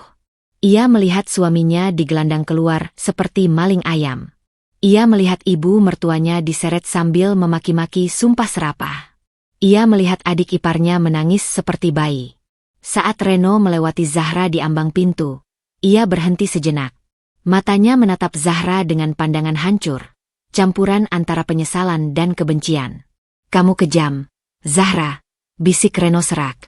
Zahra menatap lurus ke dalam mata pria yang pernah ia cintai itu. Aku belajar dari yang terbaik, Mas, jawab Zahra pelan. Kalian yang mengajariku bahwa dalam keluarga ini, uang lebih berharga daripada manusia. Aku hanya menerapkan pelajaran itu. Polisi membawa mereka pergi, memasukkan mereka ke dalam mobil patroli yang sirinenya mulai menyalak, memecah ketenangan siang di perumahan elit itu. Tetangga mulai berkerumun di pagar, berbisik-bisik, menonton aib yang kini menjadi tontonan publik. Zahra berdiri di teras rumahnya yang telah kembali menjadi miliknya sepenuhnya. Angin berhembus, menerbangkan helai rambutnya. Rumah ini masih berdiri kokoh, tapi isinya telah kosong. Kosong dari barang-barang berharga yang mungkin nanti akan disita sebagai barang bukti, dan kosong dari manusia-manusia beracun. Pak Laksmana mendekat, berdiri di samping Zahra. Kerja bagus, Bu. Proses hukum akan berjalan cepat dengan bukti sekuat ini. Gugatan cerai dan gugatan perdata ganti rugi akan saya daftarkan besok pagi. Zahra mengangguk lemah. Adrenalin yang menopangnya sejak tadi mulai surut, digantikan oleh kelelahan yang luar biasa. Ia menang. Ia telah menghancurkan mereka. Tapi mengapa rasanya begitu sepi? Ia menatap langit Jakarta yang biru. Air mata akhirnya menetes lagi. Tapi kali ini bukan air mata kesedihan. Ini adalah air mata pelepasan. Hujan badai telah berlalu, menyisakan puing-puing, namun setidaknya, langit mulai cerah kembali. Selamat tinggal, Reno. Batinnya lirih. Selamat datang, kebebasan. Aroma amonia yang menyengat bercampur dengan bau keringat basi dan keputusasaan menyambut Ibu Kurnia, Reno, dan Tiara saat pintu besi sel tahanan Polres Jakarta Selatan itu ditutup dengan bunyi hantam logam yang memekakkan telinga. Brak! Bunyi itu bergema panjang di lorong yang lembab, sebuah tanda baca titik di akhir kalimat kehidupan nyaman mereka. Tidak ada lagi AC sentral yang sejuk. Tidak ada lagi kasur king cole yang empuk. Tidak ada lagi pelayan yang membawakan jus jeruk dingin. Yang ada hanyalah lantai semen yang dingin dan kotor, satu lampu neon yang berkedip-kedip suram di langit-langit, dan tatapan kosong para tahanan lain yang meringkuk di sudut ruangan. Aku nggak mau di sini. Keluarkan aku. Aku punya uang. Aku mau sel VIP. Jerit Ibu Kurnia histeris, tangannya mengguncang-guncang jeruji besi hingga buku-buku jarinya memerah. Suaranya serak. Rambut sanggulnya yang tadi pagi begitu megah kini berantakan seperti sarang burung yang diterjang badai. Kebaya mahalnya kusut dan kotor terkena debu lantai mobil polisi. Diam, Bu. Berisik. Bentak seorang tahanan wanita bertato di pojok sel, membuat nyali Ibu Kurnia menciut seketika. Sang matriark yang biasanya garang di rumah, kini tak lebih dari nenek tua yang ketakutan di tengah hutan rimba kriminal. Di sudut lain, Tiara duduk memeluk lutut, menangis sesenggukan tanpa henti. Eyeliner dan maskaranya luntur, menciptakan garis-garis hitam di pipinya, membuatnya terlihat seperti badut yang sedang berduka. Ponselnya telah disita. Dunianya yang tersimpan di dalam Instagram dan TikTok telah dirampas. Tanpa validasi digital, Tiara merasa dirinya lenyap. Ini semua gara-gara Kak Reno. Isak Tiara, menuding kakaknya yang duduk terpekur di lantai dengan tatapan kosong. Coba kalau kakak nggak kalah judi. Coba kalau kakak jujur, kita nggak bakal begini. Reno tidak menjawab. Ia seperti raga tanpa jiwa. Pikirannya melayang kembali ke momen di ruang tamu tadi, saat Zahra menatapnya. Bukan kemarahan Zahra yang membunuhnya pelan-pelan, melainkan tatapan jijik dan kecewa itu. Tatapan yang mengatakan bahwa Reno, pria yang seharusnya menjadi imam, hanyalah serangga pengganggu yang harus disingkirkan. Aku kehilangan dia, batin Reno meratap, dadanya terasa nyeri seolah ditusuk ribuan jarum. Aku kehilangan wanita yang mencintaiku tanpa syarat, demi uang yang bahkan tidak sempat aku nikmati. 3 hari berlalu dalam siksaan lambat. Hari keempat, pintu sel dibuka. Seorang sipir memanggil nama mereka dengan nada datar. Reno, Kurnia, Tiara. Ada kunjungan pengacara. Ikut saya. Harapan sempat terbit di mata Ibu Kurnia. Mungkin ada celah hukum? Mungkin Zahra berubah pikiran dan mencabut laporan? Mereka digiring ke ruang pertemuan yang disekat kaca tebal. Di seberang kaca, duduklah Pak Laksmana dengan setelan jas rapi, ditemani oleh asistennya yang membawa tumpukan dokumen tebal. Zahra tidak ada di sana. Ketidakhadiran Zahra adalah pesan tersendiri. Kalian sudah tidak layak bertatap muka dengannya. Selamat siang, sapa Laksmana dingin, tanpa basa-basi. Ia meletakkan dokumen di atas meja. Saya mewakili klien saya, Ibu Zahra, untuk menyampaikan beberapa hal terkait proses hukum yang sedang berjalan. Mana Zahra? Saya mau bicara sama menantu saya, tuntut Ibu Kurnia, mencoba mengeluarkan sisa-sisa otoritasnya. Ibu Zahra tidak ingin menemui Anda, jawab Laksmana tajam. Beliau sedang sibuk mengurus audit forensik keuangan rumah tangga yang selama ini digerogoti oleh Anda dan anak-anak Anda. Laksmana membuka map pertama. Pertama, terkait pidana. Bukti video, dokumen asli pembanding, dan pengakuan lisan Anda di rekaman CCTV sudah diserahkan ke Jaksa Penuntut Umum. Pasal berlapis menanti, 263 KUHP, pemalsuan, 372 KUHP, penggelapan, dan 378 KUHP, penipuan. Ancaman maksimal akumulatif bisa mencapai 7 tahun penjara. Mengingat jumlah kerugian dan tidak adanya itikat baik pengembalian dana, kami akan menuntut hukuman maksimal tanpa keringanan. Ibu Kurnia lemas di kursinya. 7 tahun? Ia mungkin akan mati di dalam penjara sebelum masa hukumannya habis. Kedua, lanjut Laksmana, membuka map kedua yang berwarna biru. Gugatan perdata. Karena uang tunai 500 juta milik klien saya sudah habis Anda gunakan untuk judi dan foya-foya, maka kami mengajukan sita jaminan atas seluruh aset pribadi yang Anda miliki untuk ganti rugi. Laksmana menyorongkan daftar aset yang akan disita. Mobil Brio merah yang baru di DP Tiara akan ditarik leasing dan uang mukanya hangus. Perhiasan emas yang ibu beli kemarin sudah disita polisi sebagai barang bukti hasil kejahatan.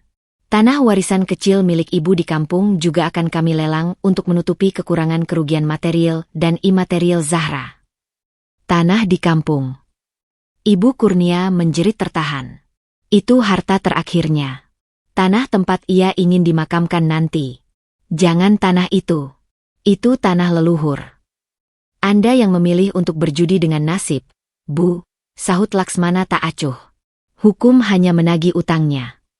Kemudian, Laksmana mengeluarkan dokumen terakhir. Sebuah amplop coklat besar yang disodorkan khusus ke hadapan Reno. Dan ini untuk Anda, Saudara Reno.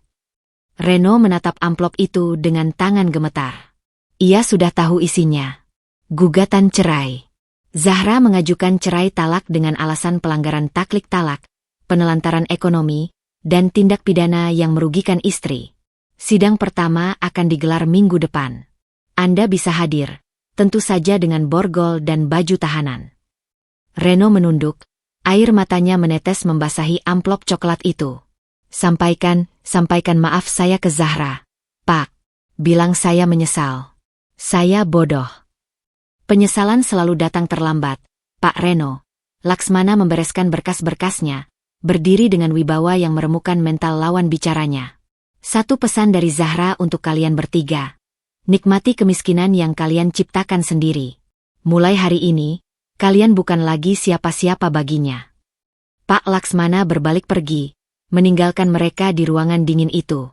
Malam itu, di sel tahanan, pertahanan Ibu Kurnia runtuh sepenuhnya. Ia tidak lagi marah-marah. Ia duduk meringkuk di sudut, menatap lantai semen yang retak. Bayangan masa lalunya berputar.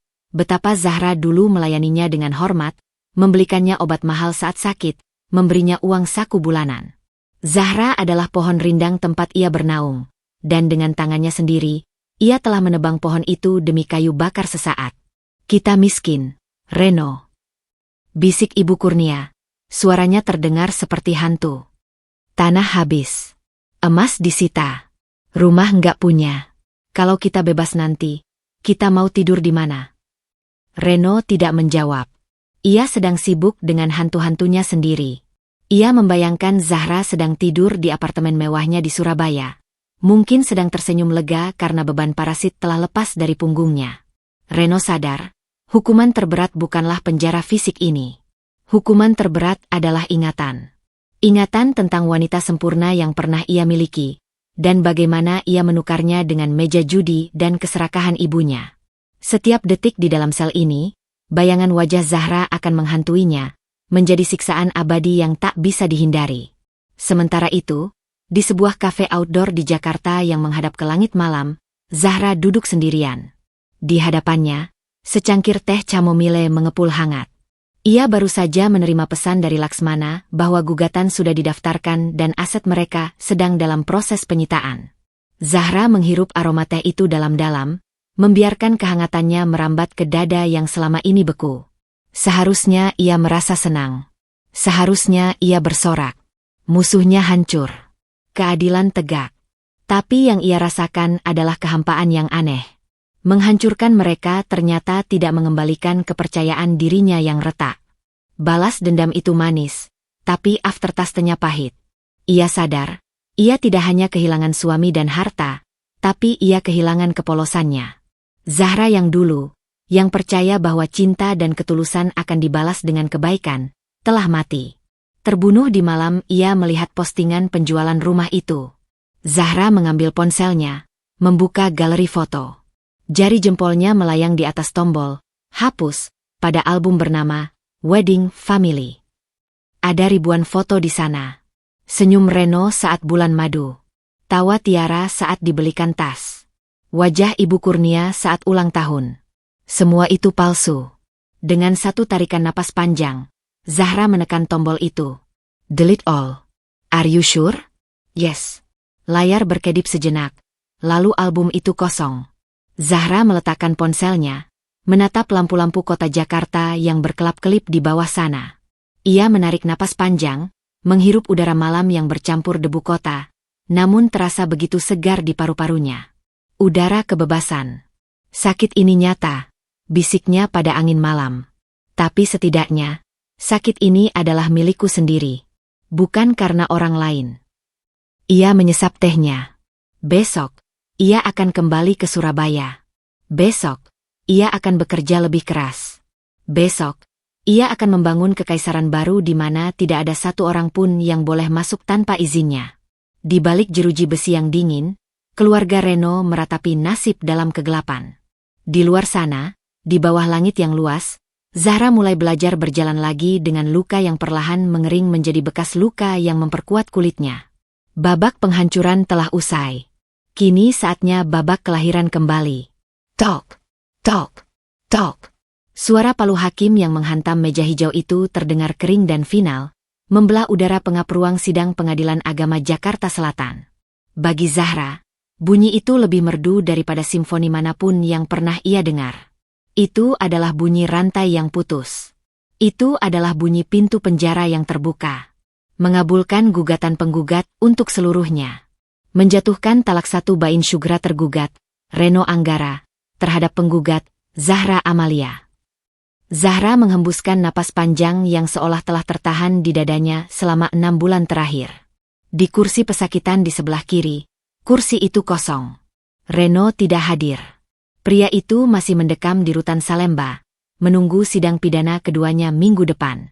Ketidakhadiran Reno adalah simbol terakhir dari ketidakmampuannya menjadi seorang laki-laki, bahkan untuk menghadapi akhir dari pernikahannya sendiri. Zahra berdiri, merapikan blazernya yang putih bersih, warna duka yang telah ia ganti menjadi warna kelahiran kembali.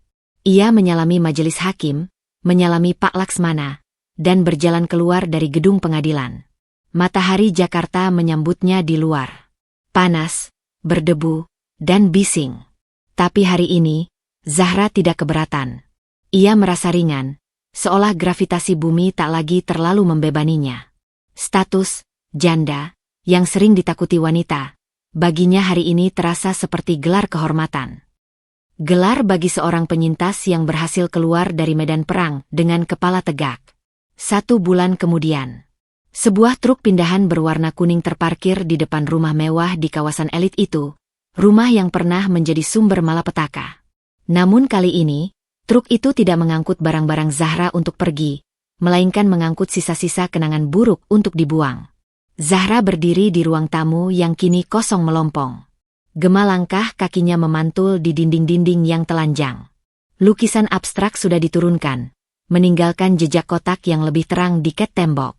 Sofa kulit Italia sudah diangkut. Rumah ini sudah laku terjual.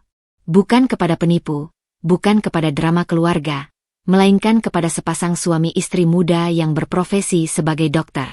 Zahra melepas rumah ini dengan harga pasar yang wajar. Ia tidak butuh untung besar. Ia hanya butuh purifikasi. Ia ingin melepaskan aset yang telah ternoda oleh keserakahan mertuanya. Sudah siap semua, Bu Zahra? Tanya Pak Laksmana yang datang untuk menyerahkan kunci kepada pemilik baru.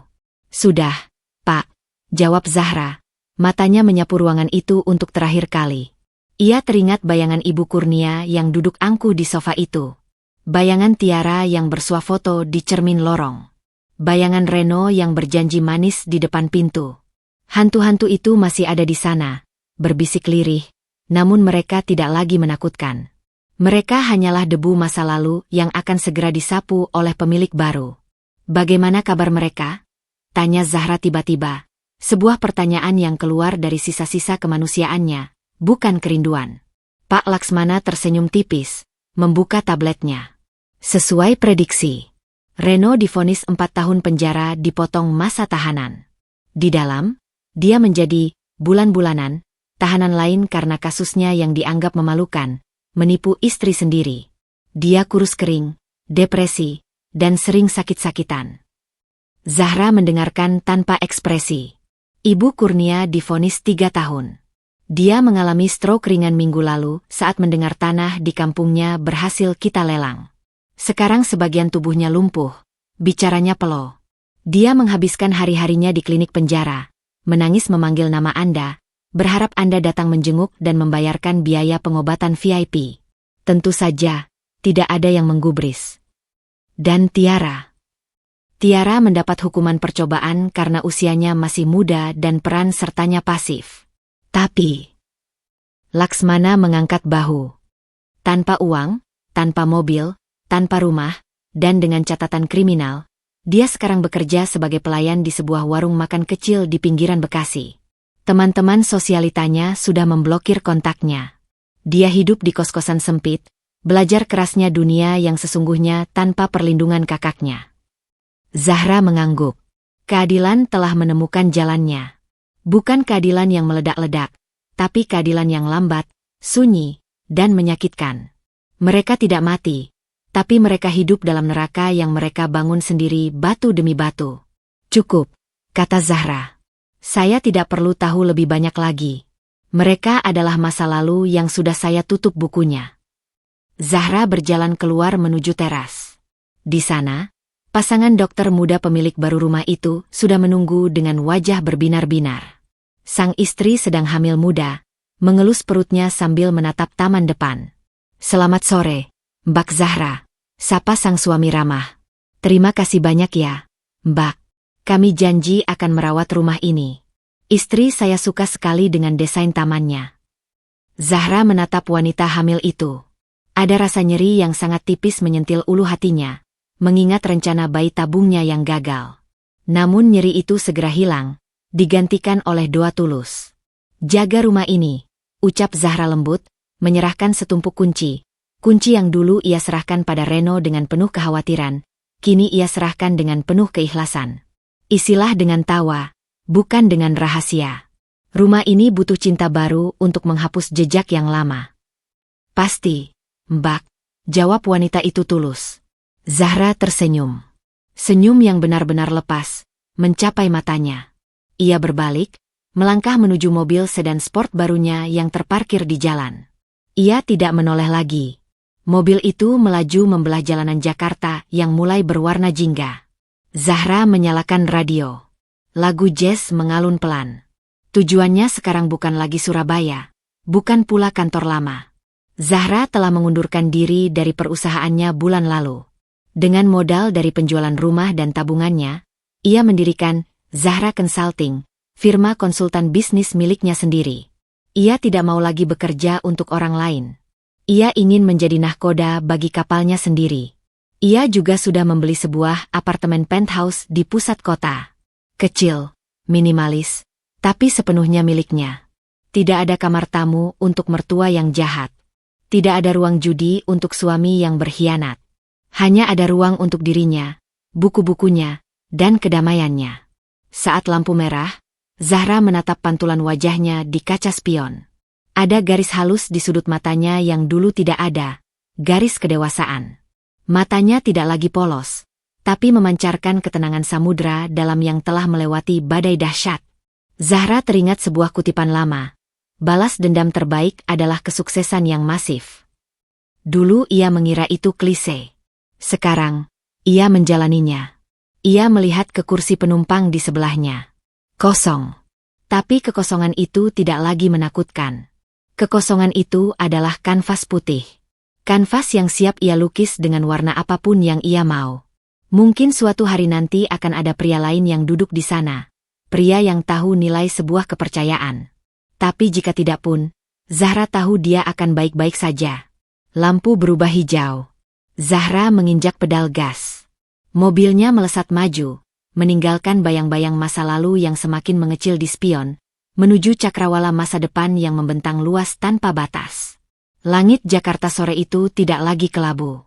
Langit itu berwarna emas, secerah harapan yang kini tumbuh subur di dalam dadanya. Dan di kejauhan, di balik jeruji besi yang dingin, biarkanlah masa lalu membusuk dalam penyesalan. Sang ratu telah kembali ke singgasananya, sendirian, namun utuh. Tamat.